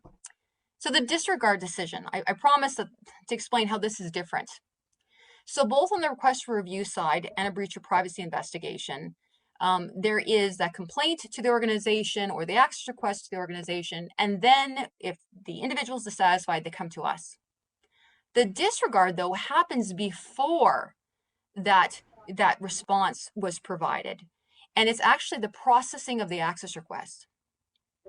So what happens with a disregard is the applicant makes the access to information request, and in this case, the RM of North Capel looked at it and decided that they believed that this new section 43.1 applied, and they could actually make application to the commissioner to have it disregarded. And they can do that. And we have a process on our website and another resource that I think will be really helpful for you. It's called Application to Disregard an Access to Information Request or Request for Correction, a guide for public bodies and applicants. Also, our rules of procedure spell it out. And if there's actually an application, we'll provide more instruction. But it's important that these get to our office within about 10 days because you only have 30 days to process an access to information request. And if the commissioner does not authorize the RM to disregard the application, then the clock starts again because we stop it when we accept the application, once we have everything that we need to go forward. So if you provided it to us on day 28, and the commissioner did not authorize it, then you only have 2 days to process that access to information request. So it really is important to get it to us as soon as possible. But you can't just request that any access request be dismissed. It actually has to fall into one of the specific clauses in 43.2, so A, B, or C. In the disregard decision 130/2021, specifically, the RM raised A, that it would unreasonably interfere with the operations of the local authority because of the repetitious or systemic nature of the application or request. Well, unreasonably interfere with the operations, there are specific questions that we ask in order to determine that. When you think of repetitious, you think of one or more, two or more access requests, and it could also be correction requests as well, corrections of personal information. So it has to be that, or they're systemic. And when we're looking at systemic, it's specifically requests that are made, and there seems to be some sort of a plan or a method or a pattern of conduct. So it's not necessarily that the individual is looking for access. Maybe they're trying to just disrupt things. And so we take in all of that information. The applicant also gets to see a copy of the application because, of course, they get to offer their own rebuttal and argue why they don't believe that the commissioner should disregard their request or requests. It could be a number of them. And we make these decisions within 30 days and we expedite them because they are so important. And we don't want to hold up the access to information process. And we treat these very seriously because at the end of the day, if the commissioner does authorize the RM to disregard an application, what we're doing is extinguishing the individual's rights to request access. And there's no right of appeal. So once it is disregarded, it's as if the access to information request was never made. So I know I've run out of my time already. I look forward to your questions at the end. And I believe if, in fact, we do run out of time, that the questions will be forwarded on to us. And I know my specific contact information, including my email, is included at the end of the slide deck. So thanks. I think, Courtney, you're up next. Well, thank you very much, Diane. And as Diane said, post your questions and Dustin will moderate the questions. Next, welcome Courtney Riviere. Courtney has a Bachelor in Administration and a law degree, and she joined the SARM legal team in 2019. Her focus, obviously, is municipal law and civil litigation. And as I said at the beginning, I think this is a key commercial for Courtney. Any questions we can't answer, we're going to say Courtney. Courtney, take it away.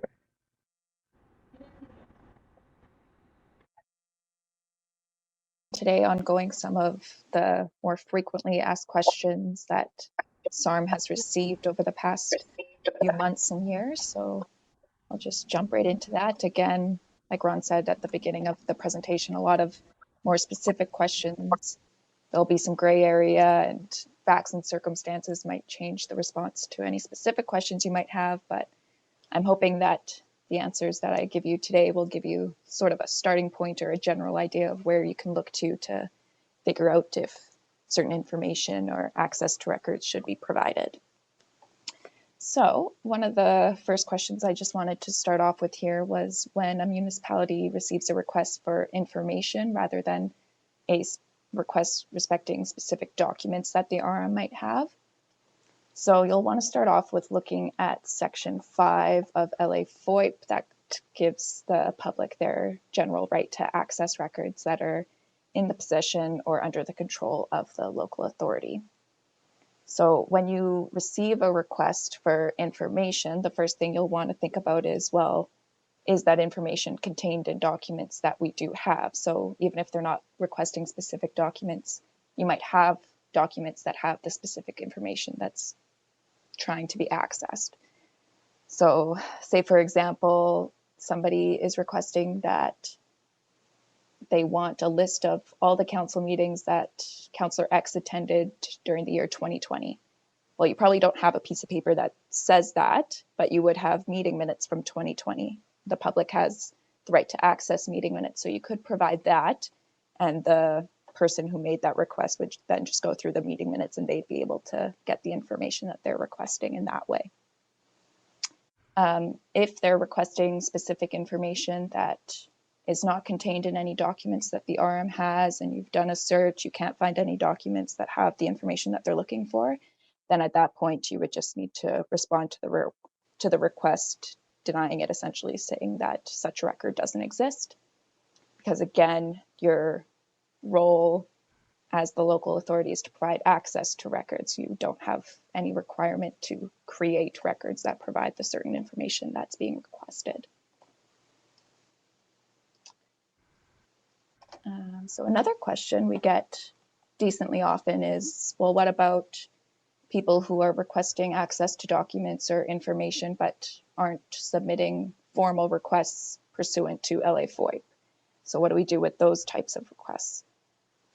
Certain documents are just available for the public to inspect at any time, and those documents are listed at Section 117 of the Municipalities Act.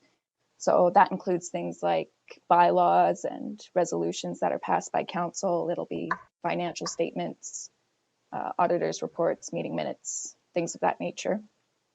So those wouldn't require any type of LaFoIP formal request, because those can just be accessed and inspected by the public, and the RM should just have those documents on hand there. If it's with respect to a document that you know the public should have a general right to access, and it wouldn't be exempt under Part 3 of LA FOIP and doesn't contain any personal information, you might not want to go through the hassle of requesting that the person submit a formal request. But again, you'd want to be certain that you do have the right to disclose and provide access to that document. So if there is uncertainty on whether the whole record or document should be disclosed, or you're unsure if it does contain some personal information or does contain information that should be exempt, you'll likely want to have them submit a formal request rather than just asking for certain items. So the pros of having somebody submit a formal request under LA FOIP would be you would have a paper trail of what exactly was requested, when it was requested, what you provided in return, and just kind of gives you that more certainty. And it'll allow you time to consider whether you should provide access to those records, whether third parties should be notified if it's information respecting them, and other concerns that might come up when you're in receipt of such a request. So I know Diane touched on this a little bit in one of those reports, but I just kind of wanted to highlight some of those considerations where it involves a request for access to a document where it's communications between council members. So you'll want to consider whether those communications would be considered under the control or in the possession of the RM. You also want to note, like, correspondence likely is considered a record because of how that term is defined at Section 2 of LA FOIP. So things like text messages, emails, letters, online chats, all that would be included as a type of record. So all those items could be potentially records that are requested by a member of the public. So then you just go into, well, does the RM have possession or control of these correspondence if they're only between council members? So again, it'll likely be a fact-specific scenario, and you'll need to look at the circumstances of what exactly was discussed, but I put up some kind of general questions to get you started to give you an idea of whether you should provide access to those records or whether they should be denied, either because they're not in RM's possession or control, or because it contains personal information or would be exempt under Part 3. So in looking at those questions, the first thing you'll want to consider is who's all included on the communication. So if it's only between council members, that might be a bit of a grayer area as to whether it's actually in the RM's possession. If an employee, on the other hand, is included in the communication, either it was to an employee, from an employee was copied on it, then it likely is in the RM's possession, as the employee is working for the RM. So if that's the case, it would be in their possession, and then you would just need to consider whether it should be provided, whether the public should be provided access based on Section 5 and considering those exemptions and privacy considerations. So if it's only between council members, again, Diane touched on this a little bit, but you'll need to consider whether the information contained in the document is related to an RM matter, and if it's related to the council member in their role as a member of council. So if it's an item with respect to a council member, but it has to do with some personal matter, or if it has to do with a role that they hold that's outside of council, that's likely not a matter that would be relevant to the disclosure that's being requested, and likely would not be considered in the RM's possession if it wasn't pursuant to that person's role as a council member. So where it was a communication related to municipal matters, or it was in relation to the council member as their role as a council member, then there may be some reason to believe that the document is in the RM's possession. So you would need to consider whether it's reasonable for the RM to then obtain a copy of the communication. So if it's on a personal item belonging to the council member, the RM might not have the right to require that that council member provide them with that piece of correspondence. So again, there's a lot of gray matter with this situation, so you'll probably need to seek out some legal advice if you're confronted with a request for information with respect to correspondence with council members. In-camera meetings. So Section 120, subsection 2 of the Municipalities Act kind of lays out the circumstances where the municipality can close their meetings from the public. And it details those situations are when you're in discussions of a item that's exempt in Part 3 of LA FOIP, or if it's concerning long range or strategic planning. I also wanted to quickly highlight here, I know the Act says that councils may close all or part of their meetings to the public, but it should be noted certain exemptions listed under Part 3 do say that the head shall refuse access to certain documents. So I would say, especially if you're discussing matters that must be refused access to the public, those should really be in closed meetings. So the wording of this provision I don't love all the time, just because it gives the impression that it's discretionary, but I would highly recommend that it is done in a closed meeting. So if somebody is requesting access to documents or information that was used in discussions of something that occurred in a closed meeting, you would want to keep those confidential. So that's because it would be closed because it's exempt under Part 3.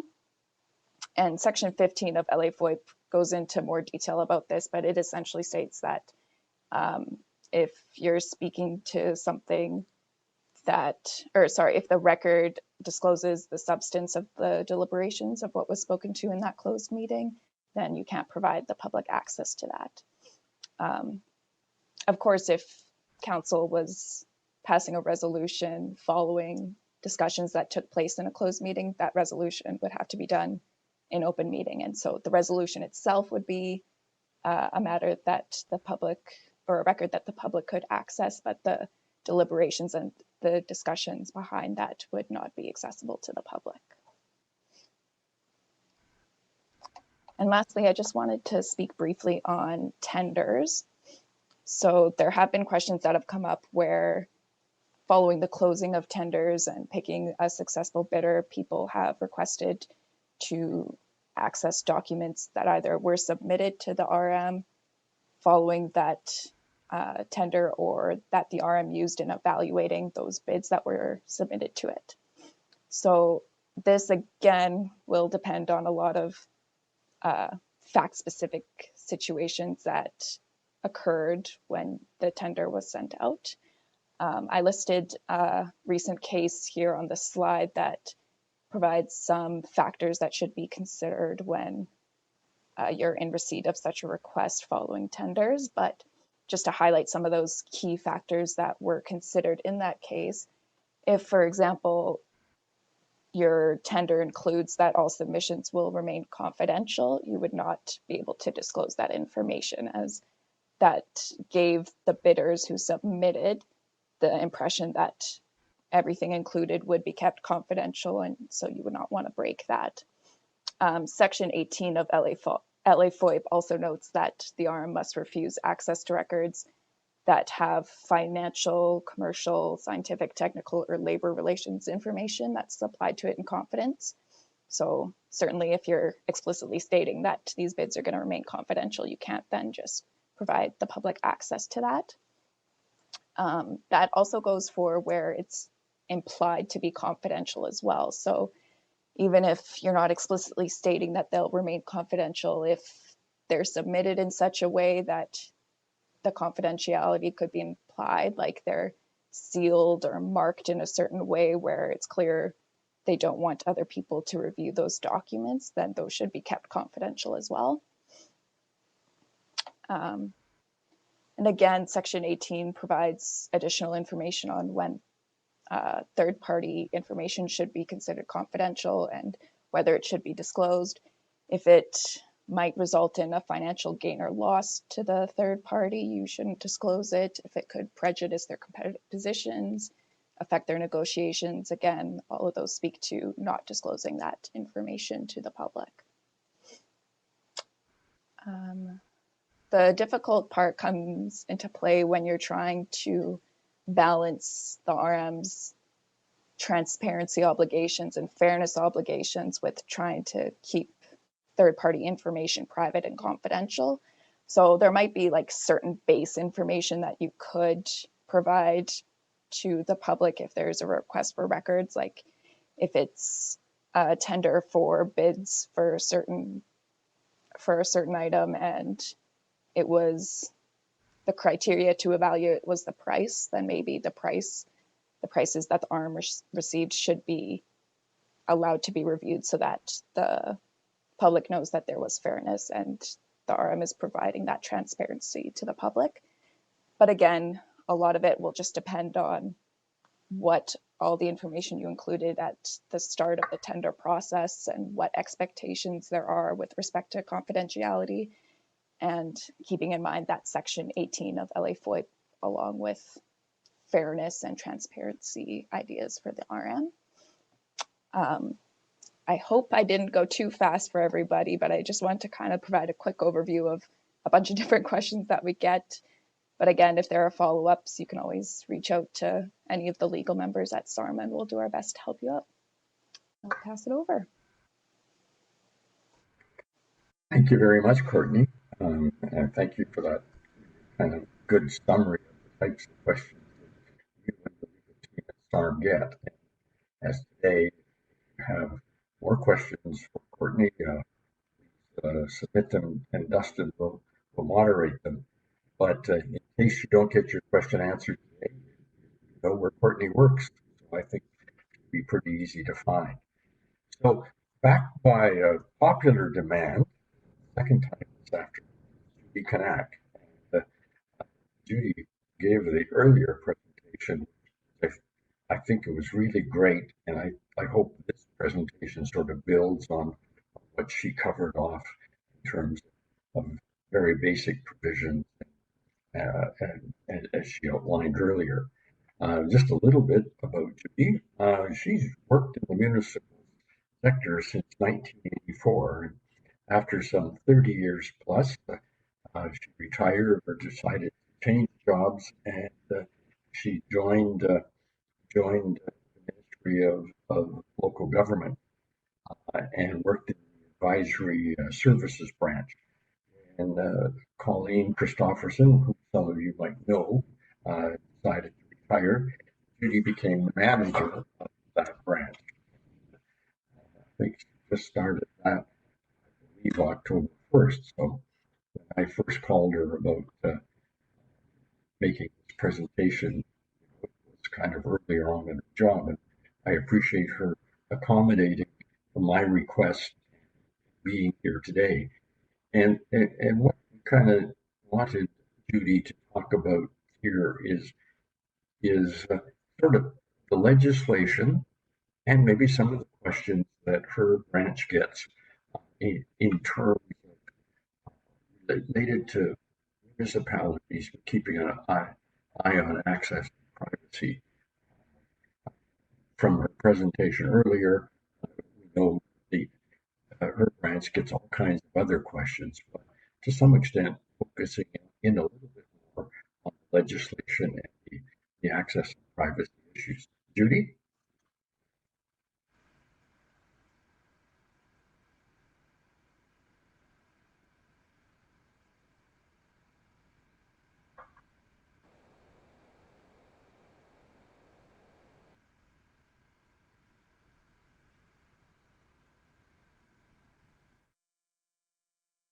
through some of the information I already covered in my previous presentation. Some of it was also touched upon by the previous presenters in this session, but let's get started. So we're going to start with what we currently know. We know that municipalities are a level of government, which means that they're expected to be open and transparent. And part of that being open and transparent expectation means that all records of a municipality can be accessed by the public. So records come in many different formats. They're not all paper anymore, as what used to be when I first started.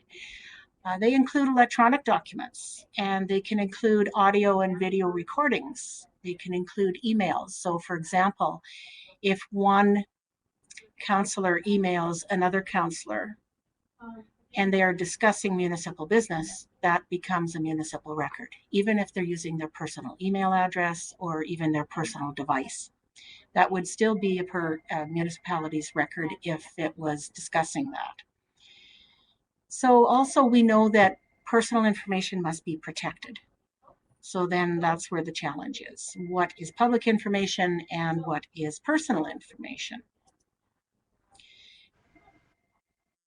So I'm going to be talking specifically about the municipal legislation, which in our case is the Cities Act, the Municipalities Act, and the Northern Municipalities Act 2010. So for today's purposes, it will be about the Municipalities Act, and we'll focus specifically on Section 117. So these three statutes list the particular records that must be available to the public.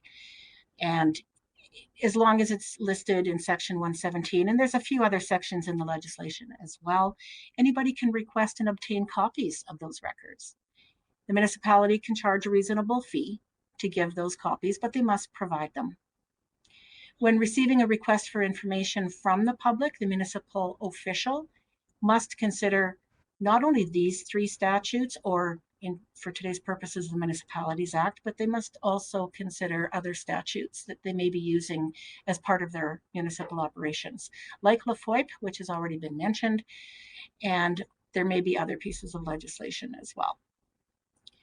So I suppose one other example of other legislation would be the Tax Enforcement Act. A person might ask to see a tax enforcement list, and that's required under the Tax Enforcement Act.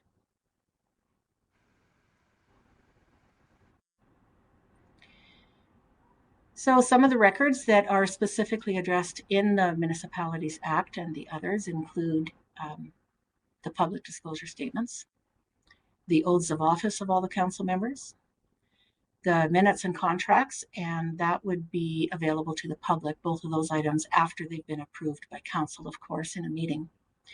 Bylaws and resolutions, of course, any accounts that have been paid and authorized by council to be paid, financial statements, and of course, employee and consultant reports.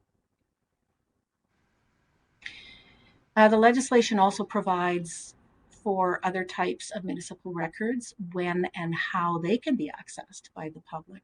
So for example, any person can request tax information. All they have to do is make a request and pay for a tax certificate. The public can also access assessment information, which is open during a specific time period each year.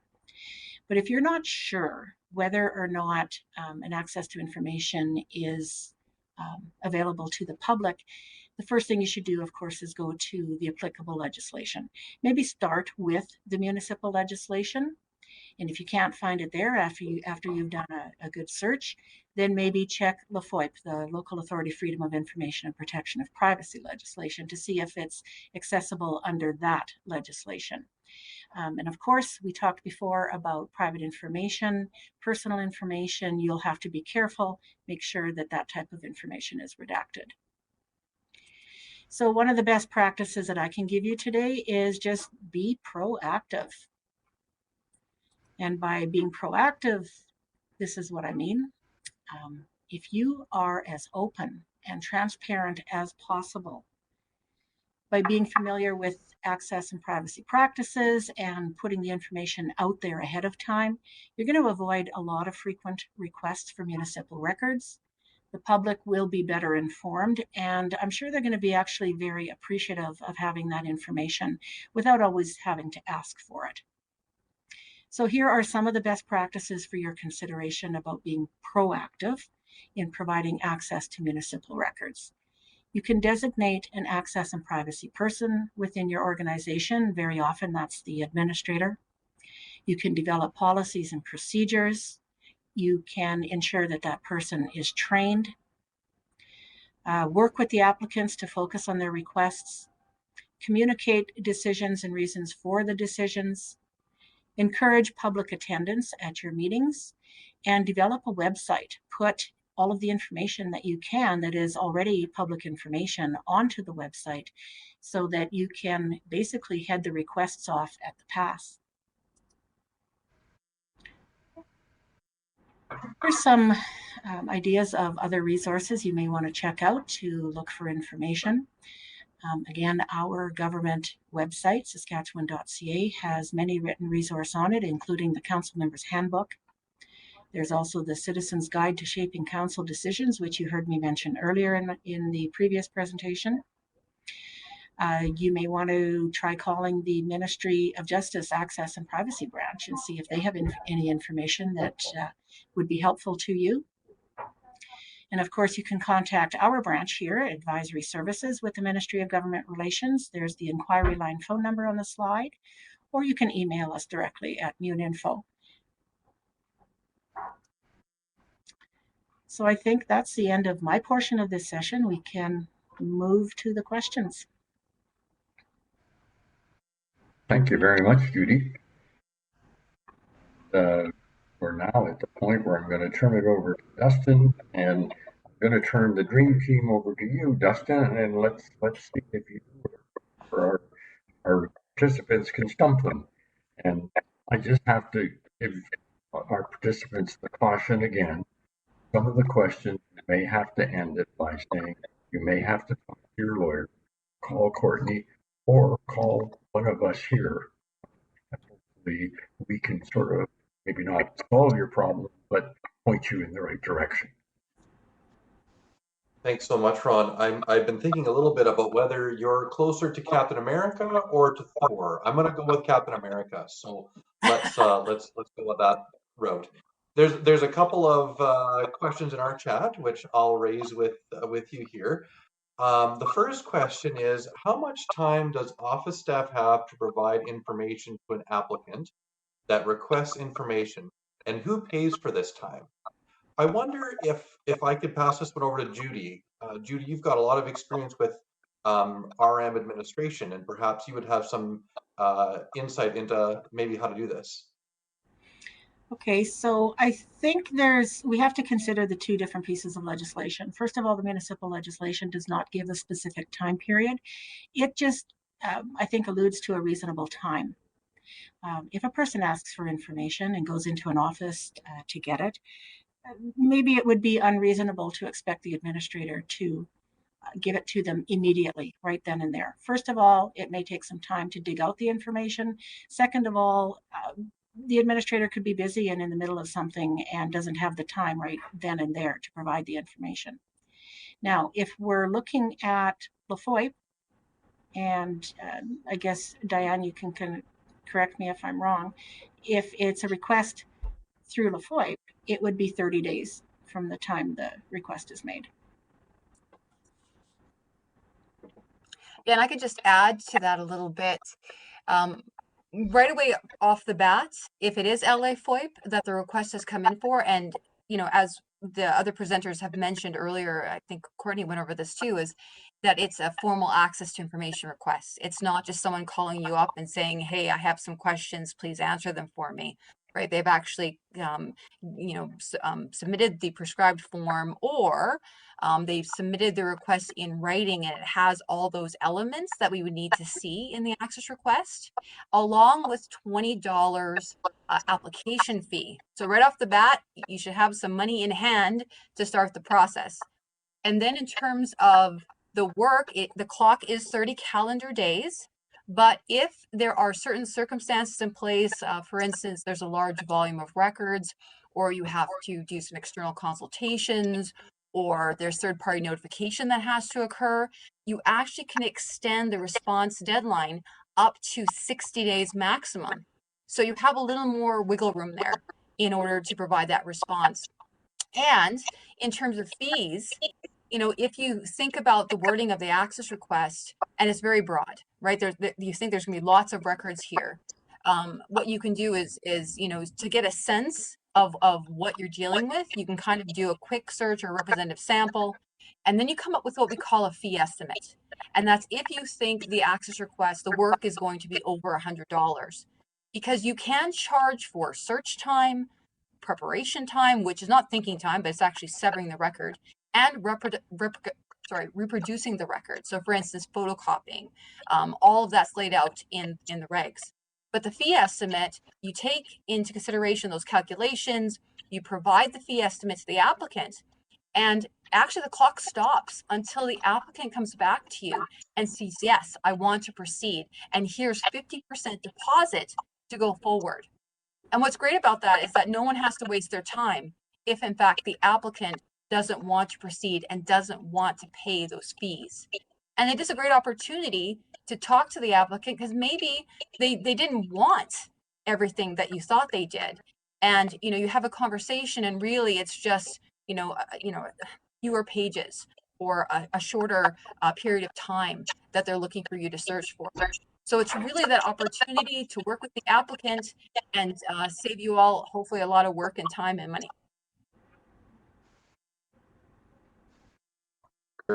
Diane, you and Judy kind of tag team that one, so thank you both. Thank you. Another question that's come up here, are references for tenders, for example, contractors, engineers, etc., considered exempt from the public? Now, Courtney, I think you mentioned tenders in your presentation. Did you want to take this one? Sure, yeah. So I did go over tenders briefly in my presentation. I think for the most part, you just want to go back to Section 18 of LA FOIP, because that talks about when you have to refuse access to records that involve third parties. So I briefly mentioned some of those considerations in my presentation, but I'll quickly pull it up here too. So if it has certain information of the third party that's financial or commercial or labor relations, that kind of deal that you could not provide, or if it's something that you think could affect their competitive position or their negotiations, again, something that you would not provide access to. There is, I believe it's under Part 5 of LA FOIP also, if you're unsure if the information contained therein might affect Section 18, you can provide notification to that third party that information in that respect is going to be released, and that gives them the opportunity to respond and either refute the disclosure or reference to them. So there is some wiggle room in that. If you're uncertain if Section 18 would come into play, you at least can provide notice to that third party that information that might affect them may be disclosed. Again, probably something, if specific, you want to get legal advice on if you can actually provide that disclosure, but hopefully that kind of gives you an idea. I think your phone's going to be ringing a lot here, Courtney. We've definitely pumped up. There are 2 other lawyers at SARM too, so That's great. You can reach out to any one of us. I'm curious, Judy, Ron, or Diane, do you have anything to add to Courtney's response there? No, I think she covered it. Perfect. Great. Well, that's wonderful. Let's go on to our third question. This one has to do with job references. It says, what do we do with job reference questions? So presumably someone who's worked for NRM, and then there's a request for a reference for these folks. Any advice there? And I'm not quite sure who would be best to field that one, but whoever speaks first, maybe. How about that?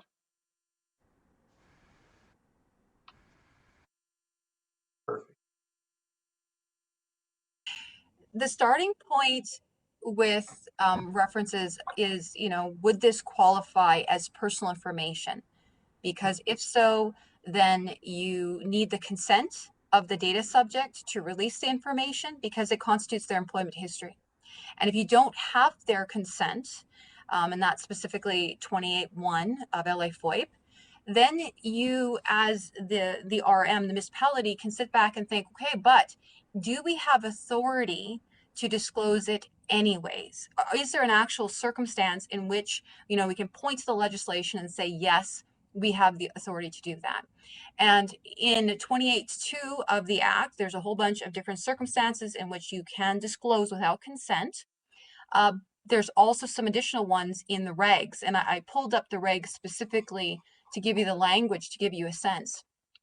So in section 10G, you can disclose without consent for the following purpose: to any person where the information pertains to I, the performance of any function or duty, or the carrying out of any responsibility by an officer or employee of a local authority, or II, the terms or circumstances under which a person ceased to be an employee of a local authority, including the terms of any settlement or award resulting from the termination of employment.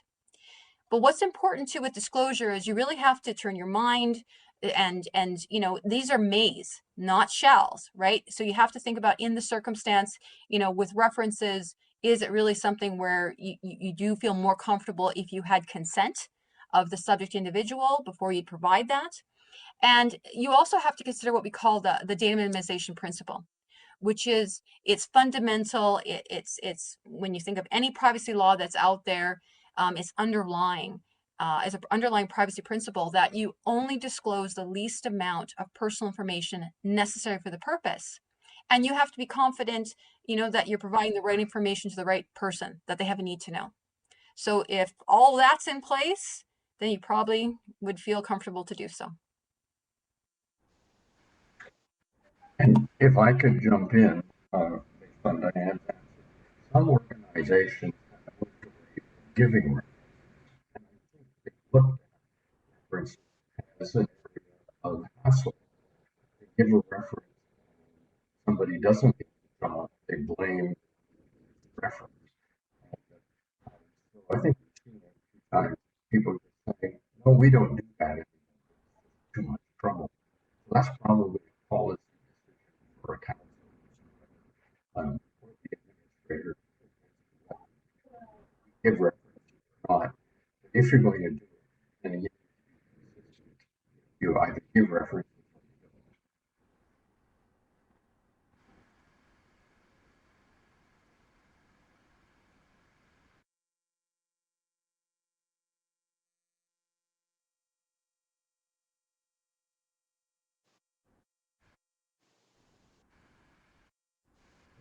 With my what off? With your headset off. I wonder if that might help with some of the volume. We've had you cut out a fair bit.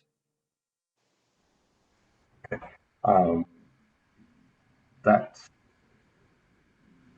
really wouldn't work here. Okay. Let me try what's more. Some organizations have gone away from giving the reference and they viewed it as a lot of different.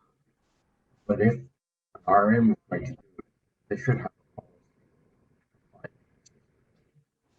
That can be right. Yeah, we're still having trouble hearing you, but what we'll do is maybe we'll get you to we'll get you to take some notes down, and we can forward that background to the Inquirer here, and we'll make sure that we get that information out too. At this point, there's no. Yeah, go ahead.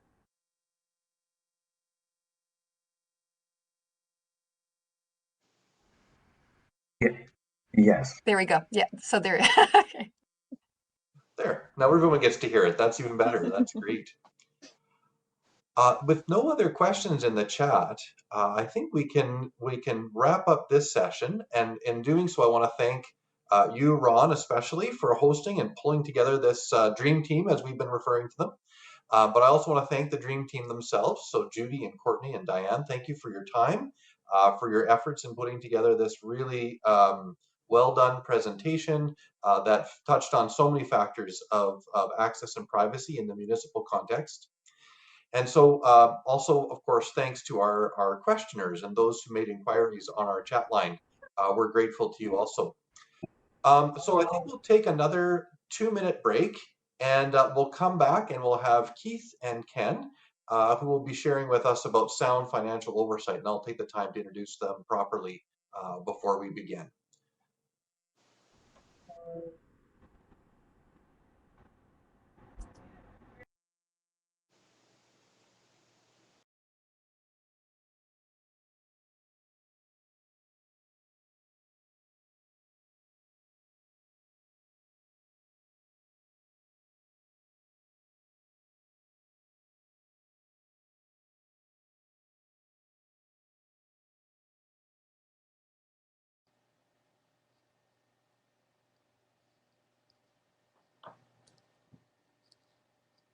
Hi, Dustin. And we'll be ready to go here as soon as we get, we'll get Keith on as well.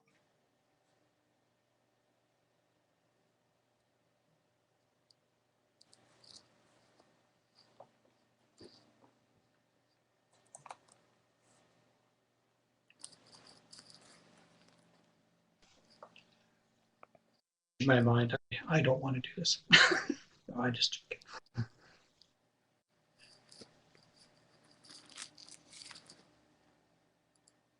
Okay.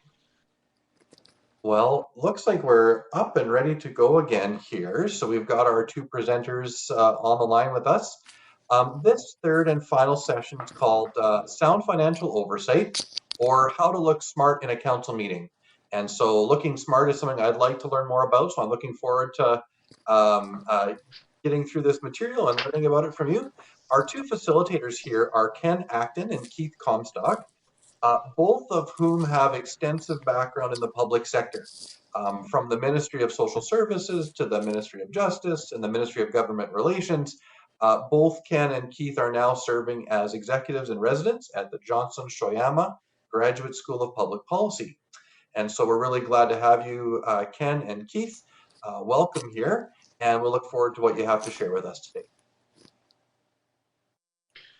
Well, thanks very much, Dustin, and welcome to everyone. And we understand that Ken and I are the only thing standing between you and happy hour, or between you and evening chores, whichever the case may be. So we will do our best to stick to our timelines and get through the material that we have for you this afternoon in a timely way.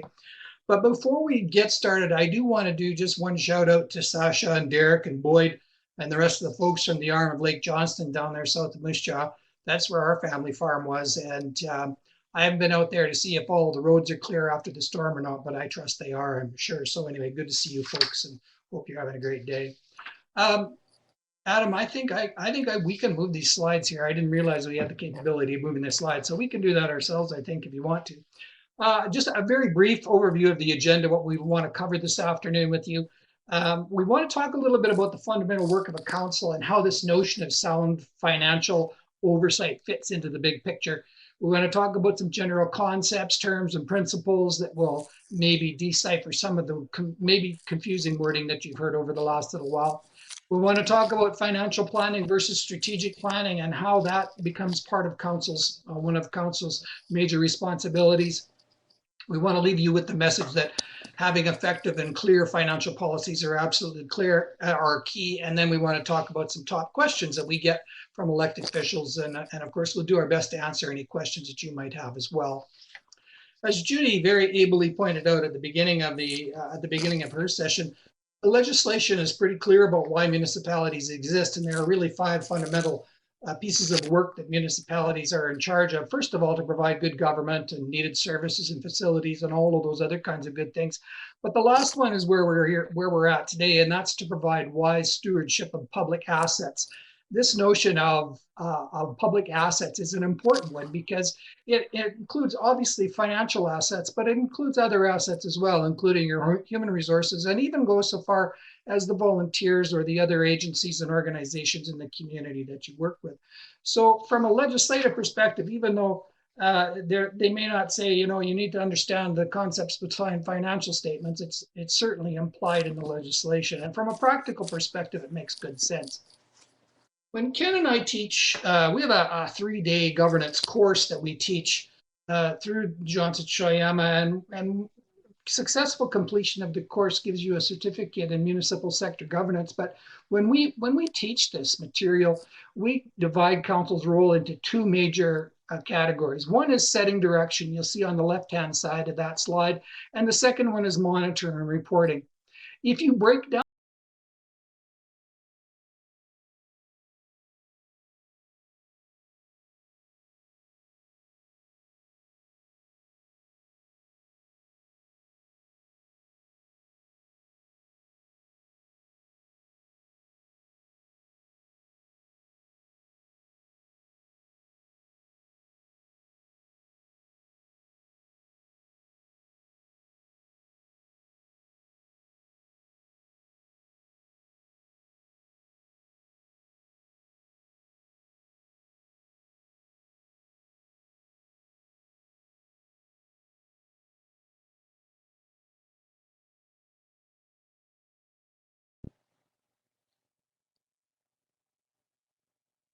active human resource, I got a message that we lost the network. Are we back now, Dustin and Adam?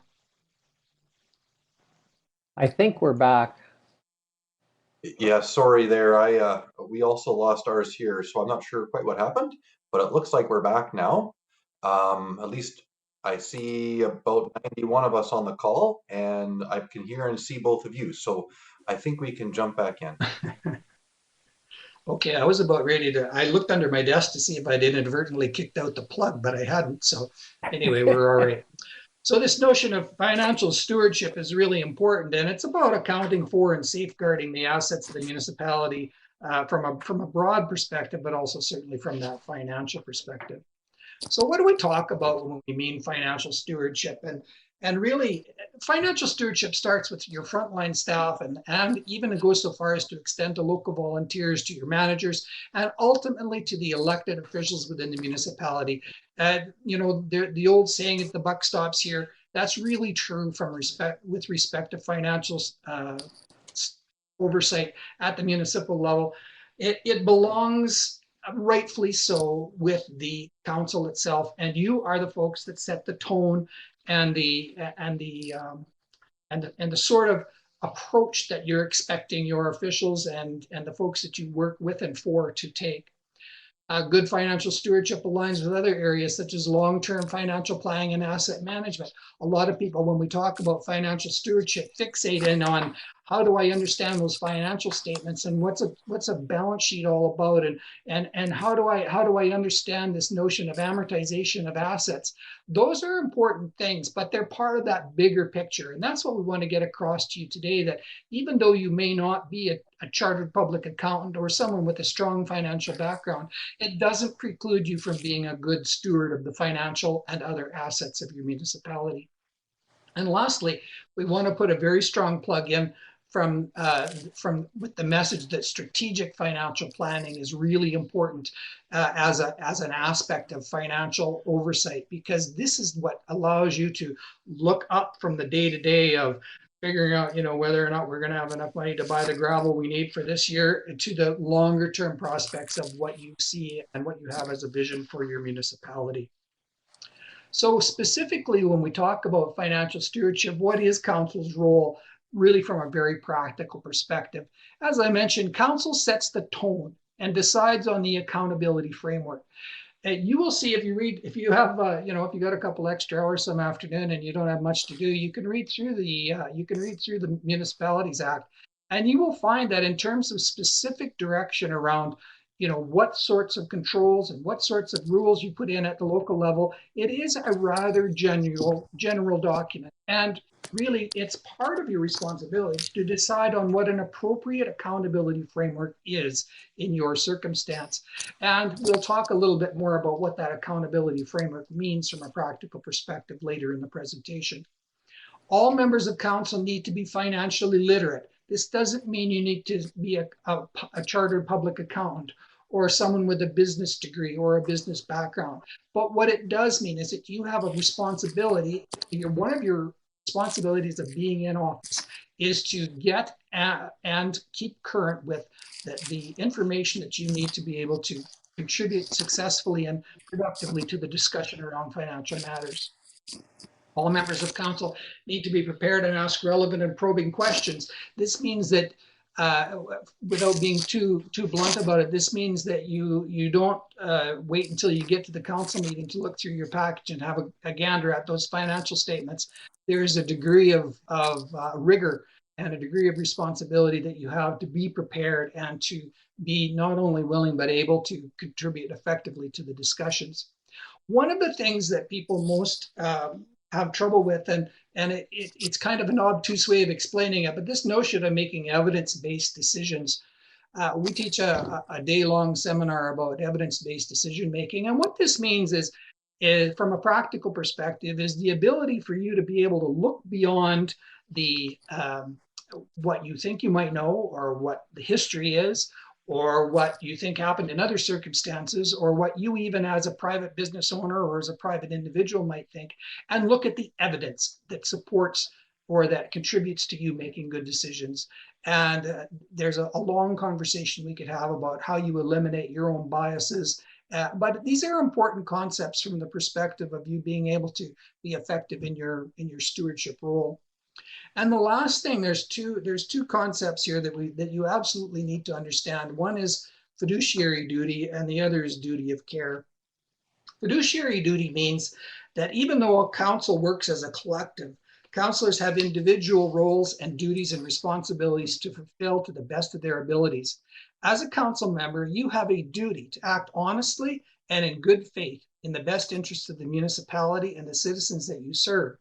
Because you serve on the council of the municipality, your duty of loyalty is expanded to the consideration of public policy and the overarching objectives of the municipality. So you are not just responsible to the people in your division. You're not just responsible to the people that elected you. You have a fiduciary duty to the municipality as a whole, and that is the essence. That it's not, it is incumbent on you to take the big picture into account at all times. Duty of care is a slightly different concept, although lots of people confuse them. Duty of care really means that you are required to exercise the care, diligence, and skill that a reasonably prudent person would exercise in comparable circumstances. So this is where I get back to the notion you're not probably going to be a chartered public accountant. If you are, we would expect a higher duty of care, being someone who is a professional in that field. But despite what your education and training and experience might be, you do have this expectation that you would act with the same care, diligence, and skill that a reasonably prudent person would exercise in comparable circumstances. How do you demonstrate this? What does that mean again from a practical perspective? You make those evidence-based decisions that I talked about earlier. You read council material well in advance of the meetings. You attend all of the meetings of the council and any others that are required of you. You ask relevant and probing questions, and you be prepared to discuss all issues, even the ones that might not be that familiar to you or that you may not be that comfortable with. And that you have a responsibility to stay informed about the municipality and the business that it conducts. I know all of you here this afternoon have that principle well in hand, or you wouldn't be here in the first place. It's part of your responsibility as an elected member. Financial planning is really a part of everything you do at the municipal level. The legislation that Judy spoke of, your own bylaws, your knowledge of community needs, and that long-term financial plan for your municipality that we spoke of, all of those aspects inform the strategic plan that you have for your community.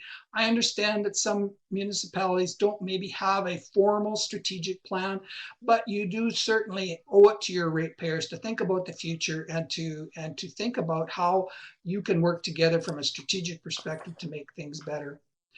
In this particular slide, then your strategic plan or your big picture view of the world in the future informs the operational plan and what happens on a day-to-day basis. Sometimes that can be just a year. Sometimes that can be 2 to 3 to 5 years, depending on the initiative that you're undertaking at the local level. Your operational plans inform the annual budget making process and your CAO's objectives. It only makes sense, right? If you have a firm grasp on where it is that you're going, you know the road you're going to take and how long it's going to take you to get there. And then those individual stops along the way. When are we going to stop for lunch? How often are we going to have to gas up? What kind of reading material and snacks do we take along the way? All of those sorts of operational plan issues are informed or used to inform your annual budget and your CAO's objectives. And then finally, the budget and your CAO's annual objectives inform the performance metrics and the reporting that you do to your ratepayers and to other organizations, including the province, that you are accountable to. We talk a lot in our course about performance metrics, and it's this notion really, it's just a fancy way of saying, how do we know we're successful? How do we know we're doing a good job? And there's a bit of an art and a science to it, but it's certainly part of your financial stewardship responsibilities.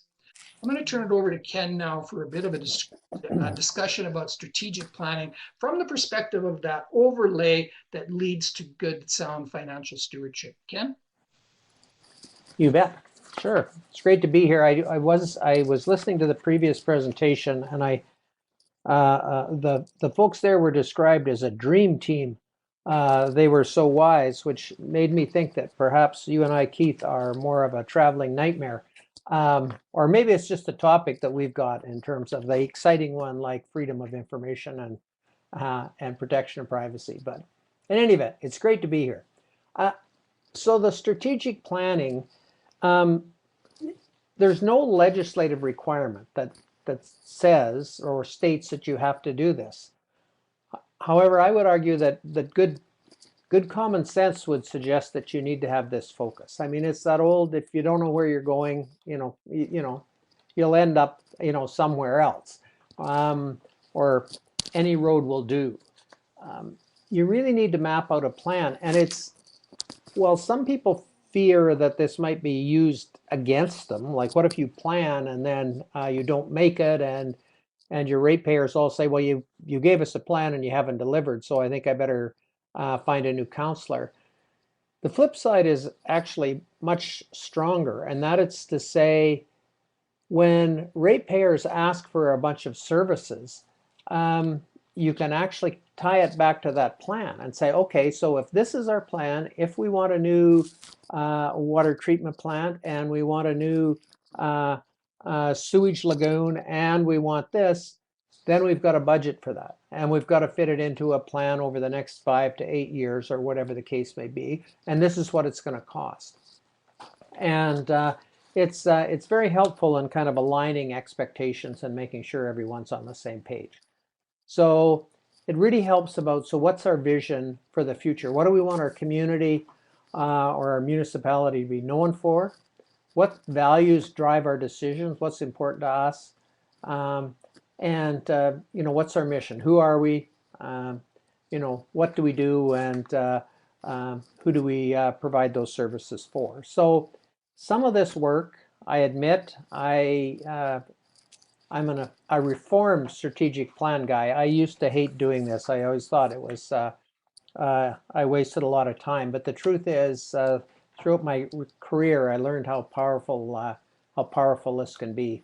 So here's a little bit of the steps. I mean, you have to plan for the planning. I mean, think about what it is you want to do. And generally, in these situations, I would urge you to think through the process you're going to use to gather information. How are you going to get input from citizens, from ratepayers, from community groups, maybe special interest groups, industry folks in your particular area? So somebody needs to think through kind of the who, what, where, when, how are we going to develop this plan? And you're going to need time. So it's not something that you can decide in February and say, well, let's whip this off before spring, and we'll start the middle of March and we'll have it wrapped by the 1st of April. It just takes longer than that. And generally, you think of a plan over at least 3 years. 5 is generally even a little better. It gives you a little room to adjust as you go. So you have to allow some time to do it. What's your current situation? Bit of an environmental scan. What's the strengths of your community? Where are the weaknesses? Then you need to figure out what that vision, your values, your mission really is. And then out of that, you should be back with those community folks again saying, okay, this is what we heard. Sounds like these are the priorities. The basics are, a solid road network and, a functioning water treatment plant, and, kind of go down the list. Our nice to haves include these other resources, these community centers, or whatever the case may be.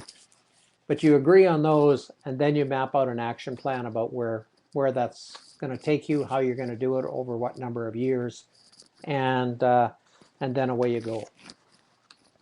So it can seem slow and it can seem painful, and you'll have a community meeting and not everybody will agree.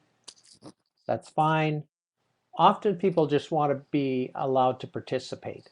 If they don't get exactly what their vision of the community nailed down, they can live with that if you give them an opportunity. So don't be scared to engage them. Some things to ask or to think about or ponder as you're getting ready for this. Kind of what's our greatest accomplishments? What have we done?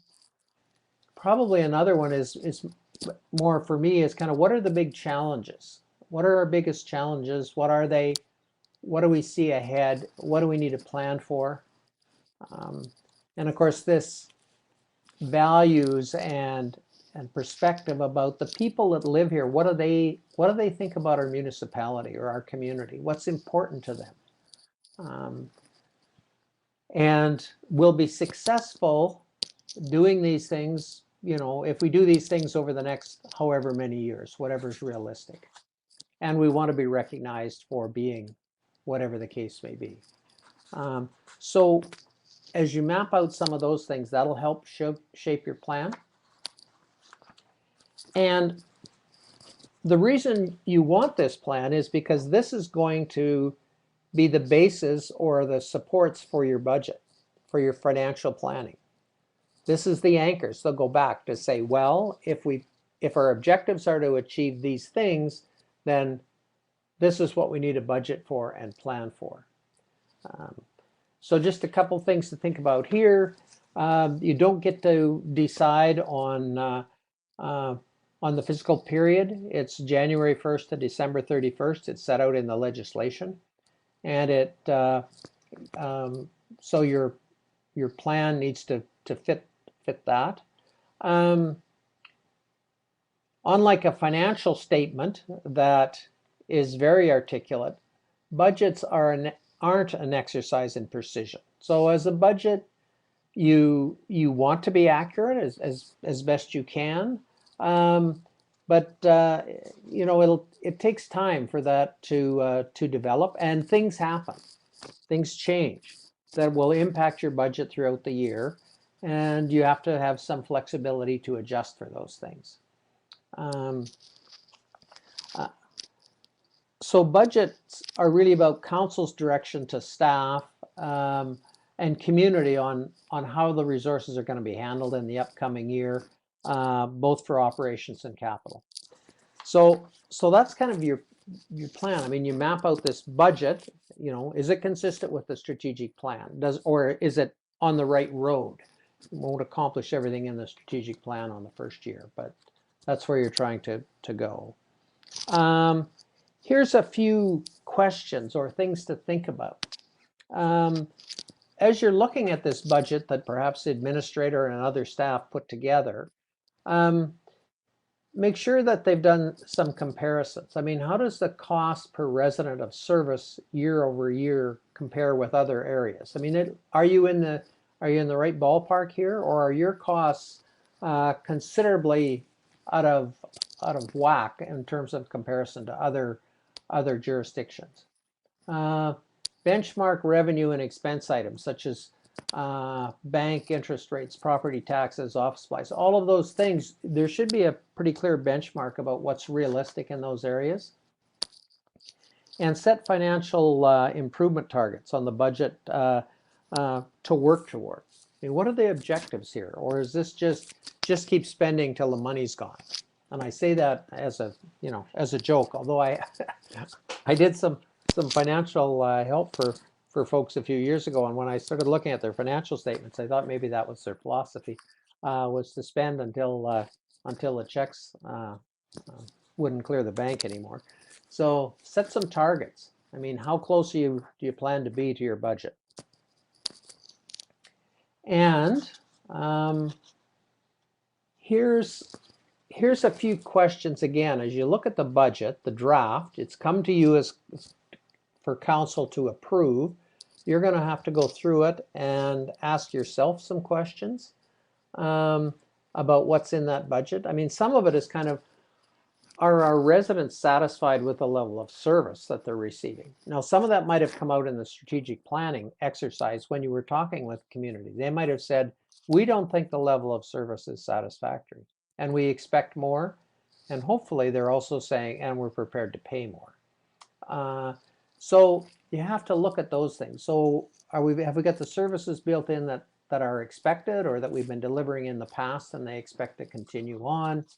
You know, what about the basic operating costs that are built in there? You know, our fuel, employee salaries and benefits, phones, all of those things. And if they are, that's fine. Then the question is, what about, are we using our tax tools effectively? Taxes are really a way, in part, it's not just an exercise in generating revenue. It's about encouraging a particular type of behavior. So, you know, how is it influencing the behavior of the residents? Is it supporting what's important to them and discouraging activities that the community would prefer not to see happen? You know, have you accessed the grants that you're eligible for? All of those things. And I've got I have a few more that I journey keep in my back pocket, and that's kind of the one question is the budget consistent with our plan? You know, or are there areas in our strat plan that we haven't addressed in our budget? Sometimes, you know, our kids, you know, their eyes are bigger than their stomach. Well, sometimes in our strat planning, our eyes are a little bigger than our wallet. So you have to have a look at that to check, to say, okay, did we get carried away planning and we've got a strategy that we can't afford? Question for your administrators: what key assumptions did you take into place that you used to base this budget on? What assumptions are you basing it on? Are you basing on you know, new businesses coming to town? And you know, do we have any assurance or what's the likelihood that will happen?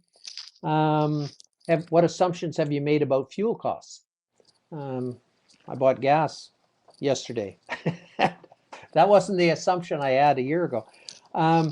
What about assumptions in terms of revenue? What about expenses? Is there flexibility in any of this budget should our assumptions be wrong? And you know, in my previous life as a deputy at social services, I used to assume that at least some of our assumptions were going to be wrong. And we had to anticipate that, watch for that, identify that as early as we could. And again, another question is around that you should be asking yourself: does this budget, you know, anticipate any changes in programs or services, or you know, criteria for services, or does it assume the introduction of a new program or a new service? I mean, those things sometimes get lost. Sometimes there's the introduction of a service mid-year, and then I've seen staff take the cost of that mid-year implementation and just roll it over into the next year. Well, you know, the cost of running a program for 12 months is, you know, I'm stating the obvious, is different than the cost of running it for 5 or 6. So, you know, was that built in? Has it been built in? And finally, kind of how do these projections compare with what we think our projected final year end will be in the current year? So you're developing this a year, you know, several months ahead of time. Does it line up? And if it doesn't, can we explain why? So things like that are good questions to have in your back pocket for that council meeting. So, and to go through the draft budget ahead of time and reflect on those types of things about what's changing as we go forward. And Mr. Keith, is this one? Sorry, I just flipped back to that slide, Ken, because as you were talking, I just wanted to chip in with a few things that councillors and Reeves and administrators may want to kind of, these are again, I guess they probably fall into the category of food for thought, but they come from lessons that Judy taught me and that I learned from advisors over the years, and things that municipalities do that were just really counterintuitive to this notion of service improvement and of making their community better. So, you know, a really good example of things that of an instruction that you could probably give to your administrative staff are things like tax arrears.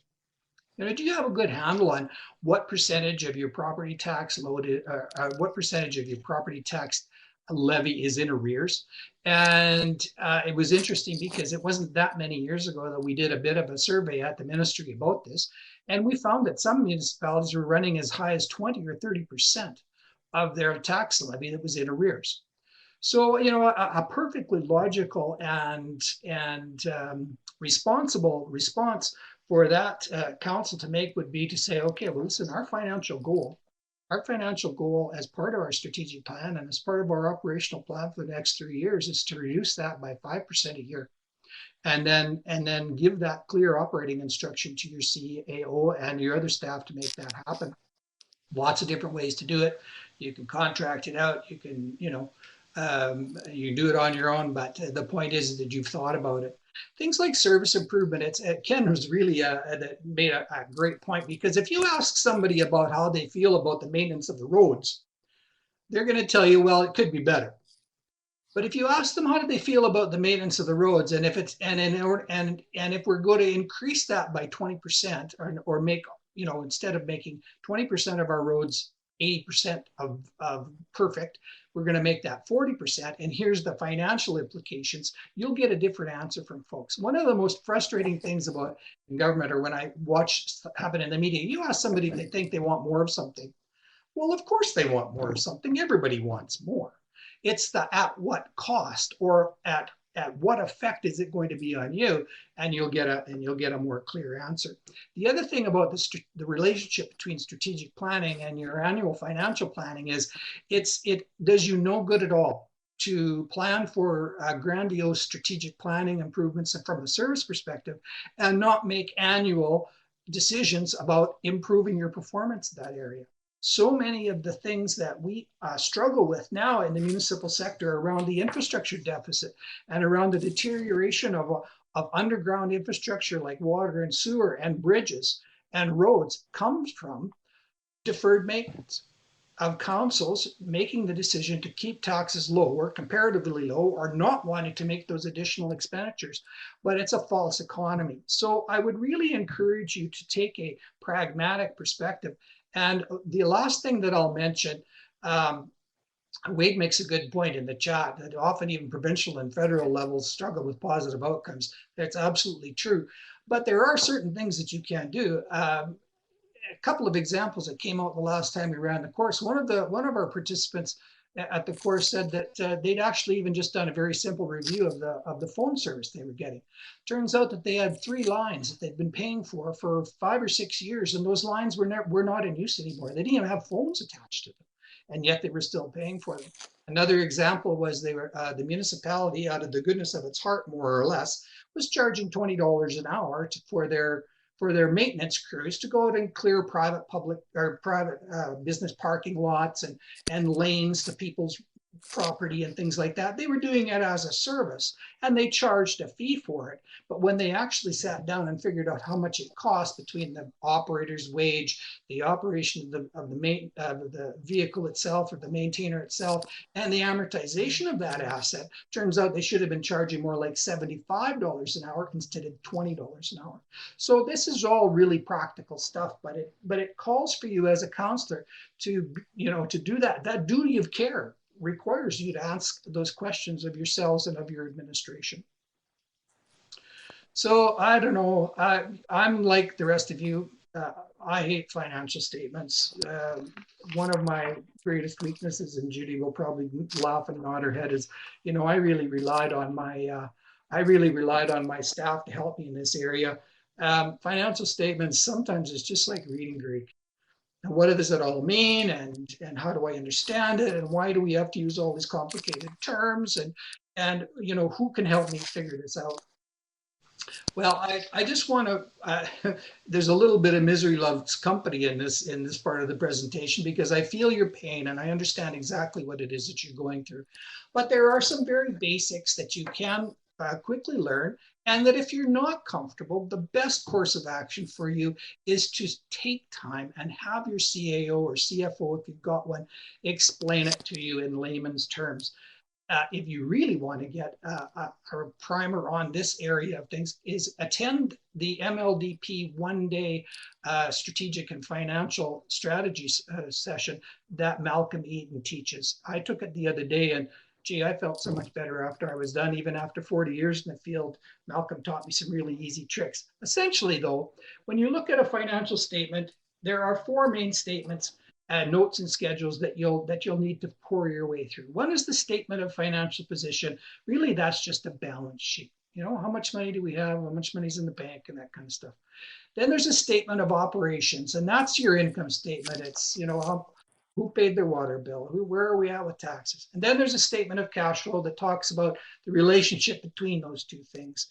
And then there'll be some notes, and the notes will provide you with the context you need to understand how that reporting structure happens.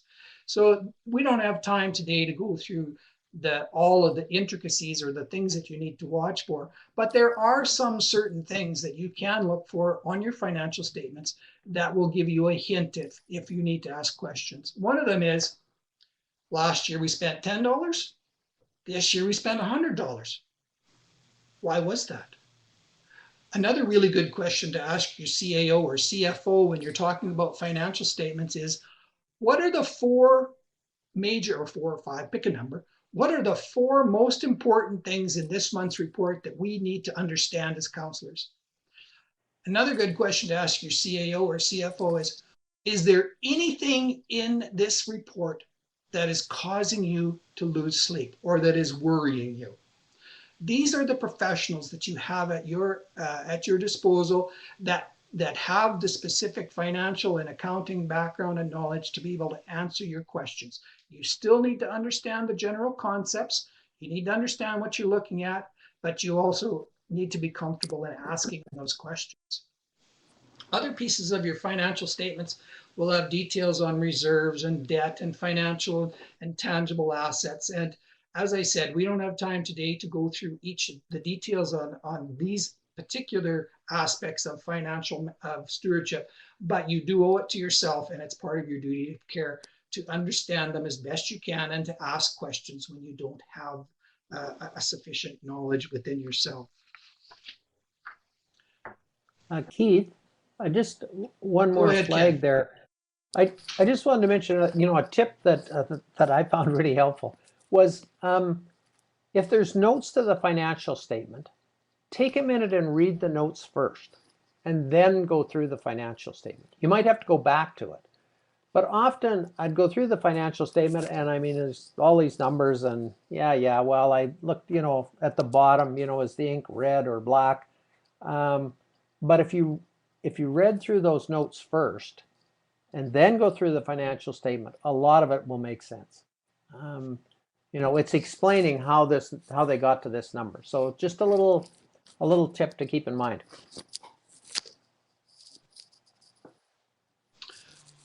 We talked at the front end about council being responsibility, or council's responsibility to put into place an accountability framework. Well, so what does that mean? Essentially, this means putting in internal controls in place that will help the organization to conduct itself in the way that council has decided is appropriate. Internal controls are a big part of that. First of all, what is an internal control? Really, an internal control is just an accountant's way of saying that's the policy or procedures or safeguards that you put in place to ensure proper financial reporting, prudent management of public resources, and the maintaining of strong accountability. So, for example,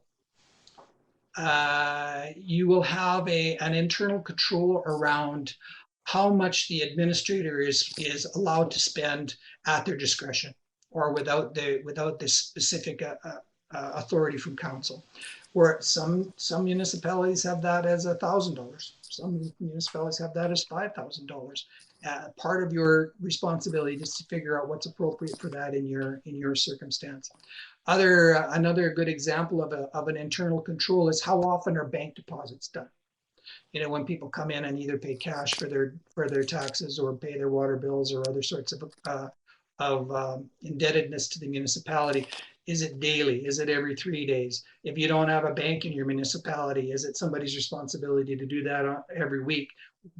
All of those are good examples of internal controls that council needs to think about. And if you talk with your CAO or CFO about that, you will be able to come up with a good list. Why are they important? Well, really, these internal controls and that accountability framework that they form ultimately guides the council's direction to achieving the goals and objectives that you want to do.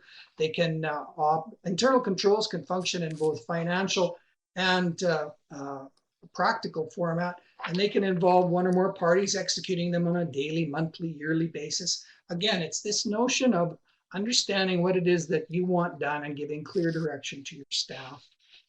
Here's another way of looking at this internal control framework. And it's really using this analogy of a house. I'll just click through this really quickly to give you an idea of how it fits in a graphical way. So when it comes down to financial stewardship, it's really a three-way relationship. Management prepares your financial reports. Council oversees the management and its financial reporting processes, including establishing specific policies that, as I've mentioned, purchasing, tendering, credit card use. And then your auditor is responsible for making an independent assessment of the financials and giving a professional opinion on whether they provide a fair representation of your financial position and the results of your operations. You'll see embedded in that slide, second from the bottom, is this notion of risk assessment. And really, from a financial stewardship perspective, one of your many responsibilities is to think about what could go wrong. And if that particular thing does go wrong, what would the financial consequence be? Sometimes it's a matter of saying, you know what? Yeah, we understand that there's a bit of risk involved in this particular activity, but we're prepared to assume it. Or we're going to insure ourselves against that. Or even ultimately, we're going to decide not to do something because we're not prepared to take that risk. So your insurance folks, people at your broker can help you to decide on an appropriate risk assessment and risk management framework. There's a ton of workshops and tools out there that can help you do that. But it is one aspect of your internal control framework that will help you to feel more comfortable and achieve that duty of care that where you have acted as a prudent person would. You did everything you could to try and keep a negative result from happening.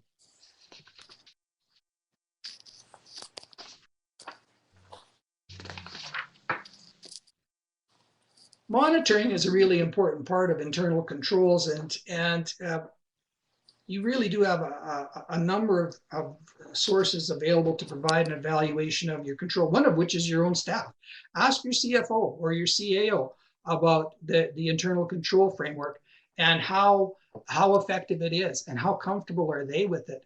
Now, there's two sides to that coin. You know, you don't always. It's like, you know, trust but verify is the old adage. In my other workshops I use, yeah, I trusted my mom too, but I always cut the cards when I played cards with her too, because, you know, you got to trust, but you got to verify at the same time. So use your policies and procedures to make yourselves feel comfortable with the level of scrutiny that you're giving. And also, one final word on this before we flip to the next slide is this notion of your relationship with your auditor. Quite a few municipalities, I won't say most, I'm not sure the exact numbers. Judy probably has a better handle on it than what I do. But my sense is that lots of municipalities talk to their auditor twice a year.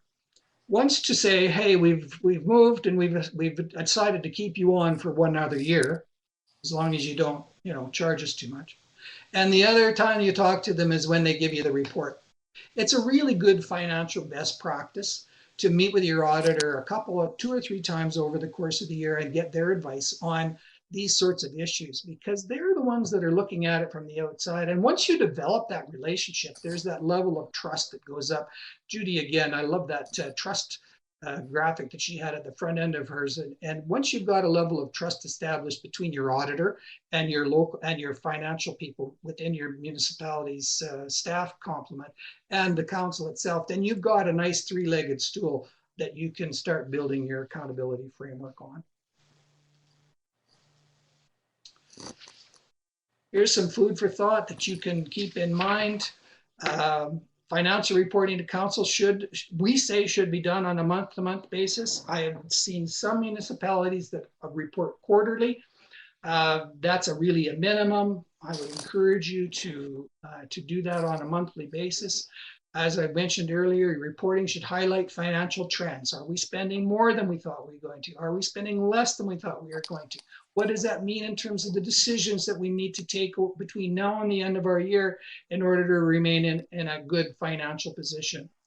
And weekly key performance indicators or measures can also help monitor corporate performance. Even things like that you sometimes really don't think of, is like, are we doing on sick leave? You know, some of that leaks into the human resource sponsorship as well. But you can come up with a set of questions or a set of things that you'd like to hear from your CFO or CEO on a weekly basis. Usually the most critical aspects, and particularly if you're in a situation where, like we were in with COVID, I know a lot of municipalities started having weekly reports from their senior staff on the impacts of what the pandemic was doing to their finances, whether it be on a cash flow basis, people were being slow paying their taxes, or an increased expenditure basis, it was just costing more to do their business.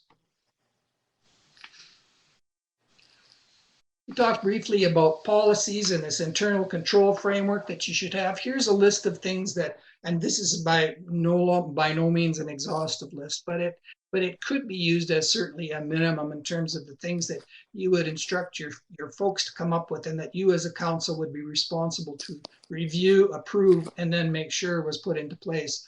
A purchasing policy, tendering policy, monthly reconciliations and cash handling, a compensation policy for your staff, and a policy around credit card use, and then some thought given to financial reporting, and even how you are going to invest reserves is also something that it's always easier to deal with these issues when it's always easier to make a plan to escape your burning house before the house is burning. So I would encourage you to take some time as a council and think about these things before they become an issue.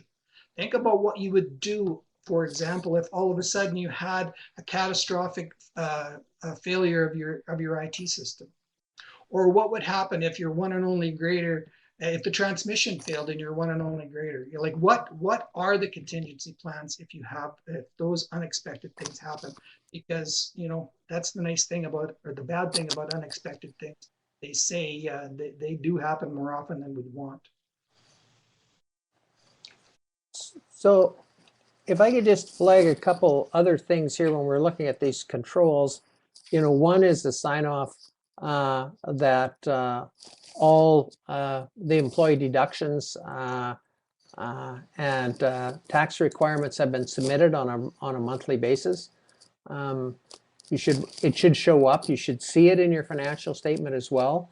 So you should look there to make sure that employee deductions have been submitted, that the money has gone in.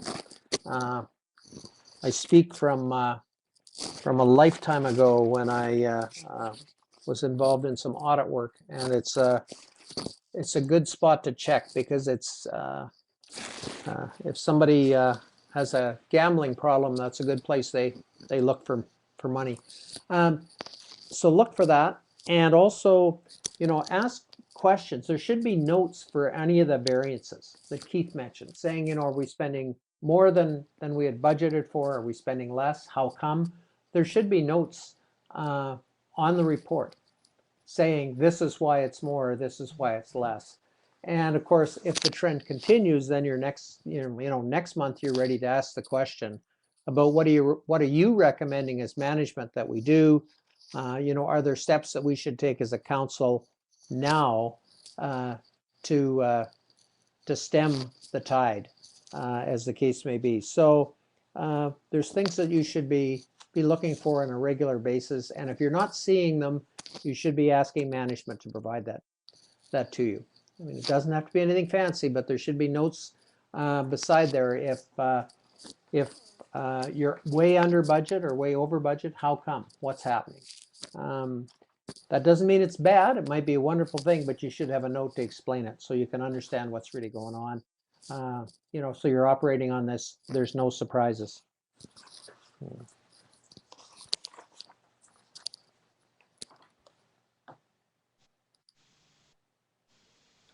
Oops, sorry, So, Ken, you popped yeah. through. I forwarded the slide for you, and then you did the same thing.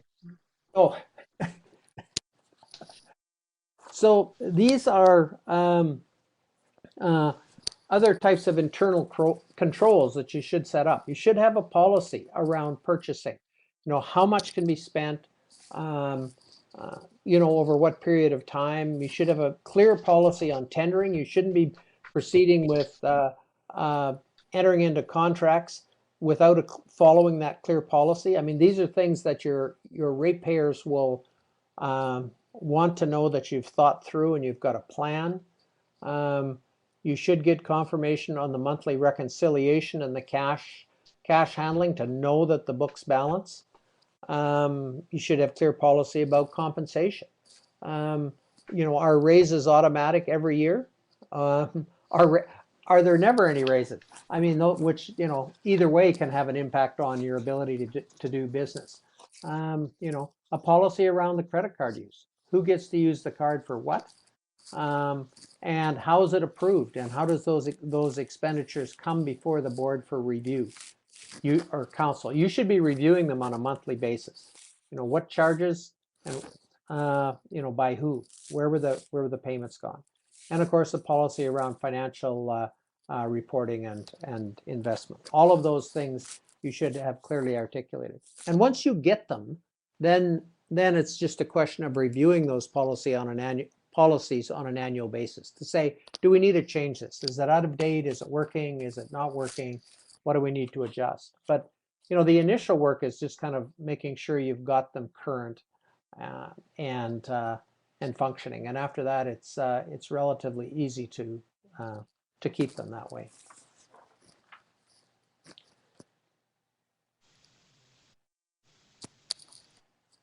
So then you've got annual financial reporting, and of course we've already mentioned that it's on the calendar year. You're required to prepare an annual financial statements that are audited by June the 30th of the following year. The annual audit, well, all of you are required to have an annual audit of financial statements completed by a licensed chartered professional accountant. So a couple things to think about here is, one, make sure you're planning ahead for this. Don't wait and then realize, oh, okay, well, it's already the end of May and we've never sent this stuff to the auditor yet. How are we going to get an annual our audited statements by the end of June.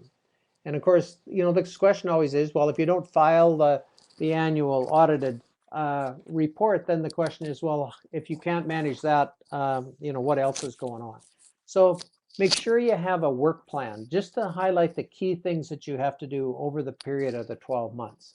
And one of them should be making sure you've got your auditor lined up, you've talked to your auditor, and as soon as you're closing your books off, they're going to work on it so that it's completed on time. And again, I'm going to give you a couple questions or 2 or 3 questions to think about when you're working with an auditor that I've built a list kind of over a number of years. But when you meet with the auditor, I mean, I think one of the questions is kind of, did you get full cooperation from management? And did you receive all the materials you asked for in a timely manner? Are there areas of disagreement between you as the auditor and management that were unresolved? Those highlight things about, how the books are being managed and whether they're accurate or not. Were there any significant changes to the year-end financials prior to approving the financial statement? So did the auditor come along and say, well, some of these accounts haven't been managed properly and we need to make significant changes to get to a properly audited financial statement? You should know about those things. Did the auditor express any concerns or have any concerns about internal controls? Those are questions that you can ask the auditor. Did you have any questions about that or any concerns? What steps are you recommending? And finally, is the audited financial, is it qualified in some way? Is there some statement in there, and it's generally, you will see it in the auditor's report saying, we think everything's fine except for the qualification that this and this and this. And so once you need to have a discussion with the auditor about that qualification and what steps you need to do as counsel to address that going forward, because those are small flags that you need to make sure you're aware of. So don't flip through that auditor's letter too quickly without reading it a couple times to make sure that you understand what the auditor's telling you. Anything to add on that one, Keith? Nope, I'm good on that one. Yeah, is that all right? We're all right. So we'll wrap. We just got a couple. This is really kind of questions that that we often get, or you may have, and we'll certainly are open to other questions that folks may have as well.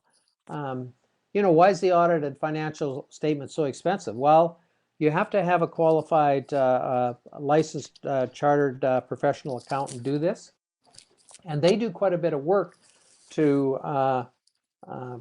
look for errors or omissions or flaws, and of course you pay a price for that.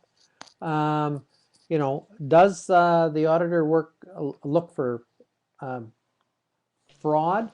Well, they have a set of accounting standards, and they should go over this with you before you and the auditor agree that they're going to proceed. So they will articulate what strategies they're going to use and how deep or how shallow they're going to go in terms of assessing or doing tests on the financials.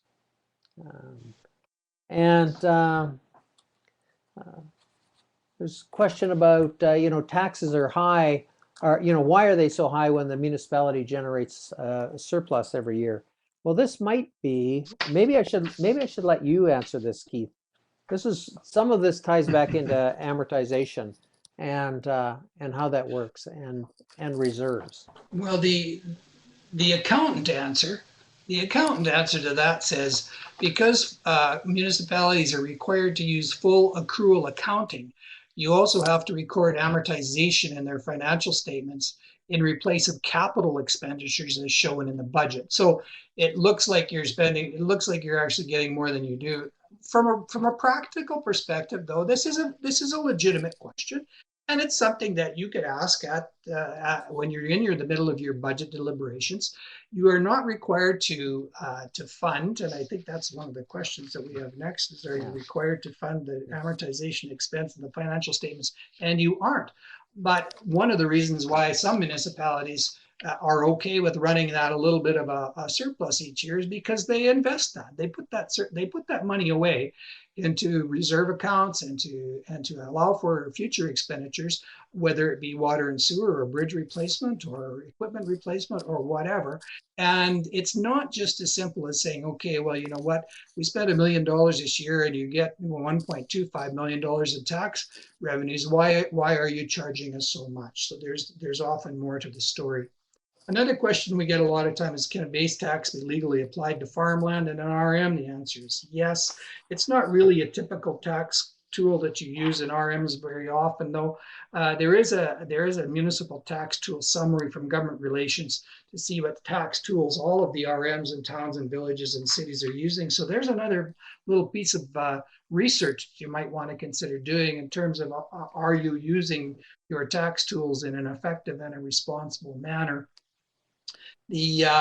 I'll give you another little hint. There's a great resource on the ministry's website that administrators use to help them plan their, what should we be doing this month and what should we be doing next month. And that is often very helpful for counselors to even just have a leaf through to give yourself a sense of, okay, well, what's the workflow? What is it that we should be thinking about this month?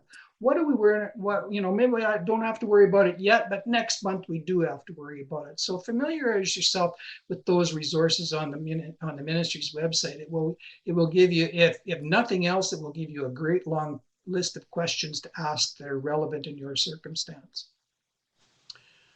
Municipalities, of course, cannot run a deficit similar to the provincial government. Wade put in the chat about folks in general having more faith and trust in the municipal level of government rather than provincial or federal. Lots of people will say, they do this triangle-shaped hierarchy where the federal government is at the top and then the provincial and territorial governments are at the bottom and the municipal governments are really at the bottom of the. In my own mind, I like to flip that. There are a lot of people that agree with Wade, me being one of them, that the municipal level of government has far more impact on a day-to-day basis on people's everyday ordinary lives than either the provincial or federal governments do. And from my perspective, and yes, I'm probably biased, but I believe municipal government is the most important level of government that we have, and that oftentimes people take it much more for granted than what we should.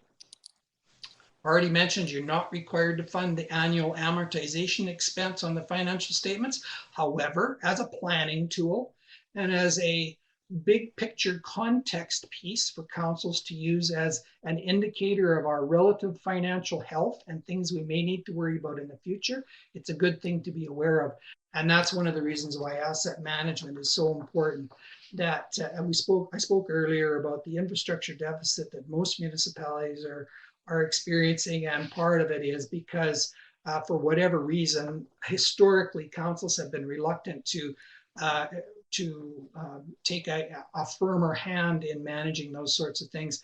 Asset management is a great tool for you to use to help you make decisions and help you explain to your ratepayers not only why those decisions are being made, but what the consequences are. And lastly, how does a municipal, maybe this is a question that's probably a Ken and Keith question as opposed to one we get from municipalities very often. But how do we identify financial opportunities, financial improvement? We talked about some of those already. Look for the little things, ask probing questions. Don't take for granted that just because you've done that way for 20 years, it doesn't make it correct. Compare operations with other communities.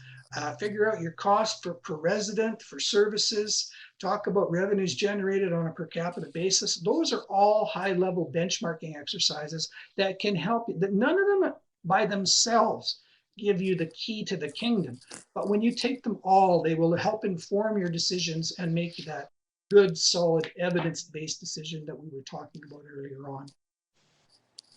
So in the grand total of what was that, 40 minutes, 43 minutes, we gave you a ton of information. I suspect there are questions. I see at least one that I haven't had a chance to go all the way through. But maybe we should, Dustin, maybe we should stop the presentation here and in the last 10 minutes, just give folks an opportunity to ask any questions. I think that's a great idea. Thank you so much. There's both the theoretical and the practical in your presentation, which I think goes really well together in this case. And certainly I've got some questions to ask at my next board meeting. So that's always helpful to have too. Now, one thing though, you did say that you resented a little bit that I didn't give you the dream team name. How about dynamic duo? We could go that way. There you go. I'd say Now Batman and there's going to be Robin, a but I fight don't want though, to say because who's who's who. Batman and who's Robin? Yeah, exactly. Well, Yeah, I don't that's have to wear right. tights. That's I right. don't know. Ken, do you? I don't know. Anyway. Well, we have So been referred to let's as, yeah, we've been referred to as a nightmare before, so it's not Okay. completely. yeah, it wouldn't insult it. It would actually be quite logical. Okay, well, listen, Wade talked about this notion that, and I, you can read it for yourselves if it's up in front of your screen. The essence of his question, though, if I understand it correctly, is what are the roles and responsibilities of the municipal level of government for those things that maybe aren't traditionally looked at as areas of municipal responsibility? Tons of debate over the years about this. I can't tell you how many times I sat around tables with the City Mayor Caucus or the SUMA board or the SARM board, and we've had discussions about, why are we having to pay for hospitals? Why should people that are experiencing homeless be a municipal responsibility? That's a social services responsibility. That it's a debate for another day, but here's 3 things you can do. From a municipal perspective, if you're thinking about trying to address a problem in your community, ask yourselves these 3 questions. 1, can we do it? And by can we do it, I mean do you have the legislative authority to take action in that area? Or pardon me, may we do it? May we do it is the first question. Do you have the legal authority to undertake an action in that area? Second thing is, can we do it? Do we have the financial, human, and other resources that it would take to make an impact on the issue that we've identified? So may we? Do we have the legal ability to do it? Can we? Do we have the resources? The third question, and the most difficult question, arguably, to ask yourselves in that situation is, should we do it? And that you have to answer for yourselves, my friends. This is the getting to know your community. This is the working with your neighbors. This is acting regionally. This is making value judgments about what you do as a council and what you want for the future of your community. I can tell you though that from a legislative perspective, municipalities have very, very broad powers and very, very broad responsibilities from an interpretation perspective. There aren't very many things, like I think national defense, and maybe there's a few other things that constitutionally you would be prohibited from getting involved in, but everything from graveyard maintenance to economic development to social services related things to providing services for your community to infrastructure development and providing facilities and other sorts of things and regulating many, many things that happen within your municipality are all within your bailiwick. So I guess now I'm in a position where I probably wouldn't have said this when I was an assistant deputy minister, but I can now. I'd say be bold. Look at your communities and think about the future, and because that's the way to add value, and don't be scared to take risks. Manage them. Don't be crazy, but don't be scared to take a risk, and work with your ratepayers to figure out what is it that they really need and what they really want. Other questions, or Ken, maybe you had an. Well, I just wanted to add that don't be scared to have a discussion at the provincial level as well about programs and grants and opportunities that may be there that maybe you've forgotten about. In my career there for almost 30 years, I worked pretty hard for folks that showed up and said, can you help our community? We want to accomplish X. What kind of advice or support or money do you have that could help that? I think generally there was a pretty positive response from us. So you know, if you don't approach and say, this is our strategy or our plan, you know, you might miss some real opportunities. So, you know, some days you'll just hear, we've got no money. You know, that's the standard line. But don't be scared to ask. You know, whether it's money to do design work or planning work or some base funding to get a project going, whatever, you know, any one of those things might be more possible than you imagine. So I just urge you to think about that. Both of you, I like that. There things may be more possible than you imagine. That's a maybe without any further questions, that might be a good note to end on, actually. So I think we have got most of the questions from the chat, so we can probably wrap this session up. And I want to thank you both for your wisdom and for your sharing your experience and of course the professional expertise that you've got as well. All very, very helpful. So thank you very much. And I suppose then that concludes the Municipal Leaders Roles and Responsibilities Workshop. Did Ken or Keith, did you want to jump in there before I wrap I things just up wanted to entirely? say, No, I just wanted to say thanks, Dustin. It was good to see you, and it was great to have an opportunity.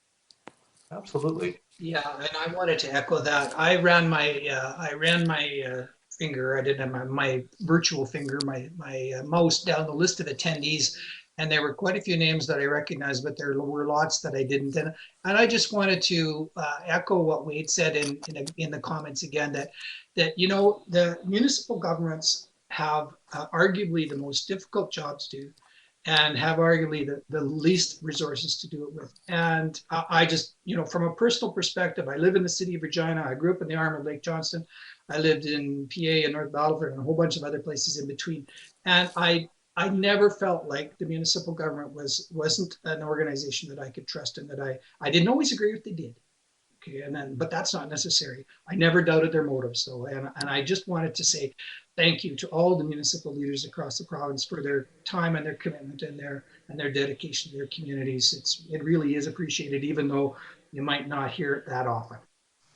Well said, Keith. You said it better than I could have, and probably with more credibility too. So well done. And thanks to everybody on the call for your time this afternoon. We are a little bit past our 4:25. So if you want to go back on any of the presentation, either the documents themselves or else the recording of the presentation, those are made available. And if you're like me and think of the best questions 3 days from now, you could even direct them my way, and I'll distribute them to any of our presenters, and I'm sure they'd be more than happy to follow up with you directly. So thanks, everybody. We'll adjourn for today and look forward to another edition sometime. Thanks a bunch.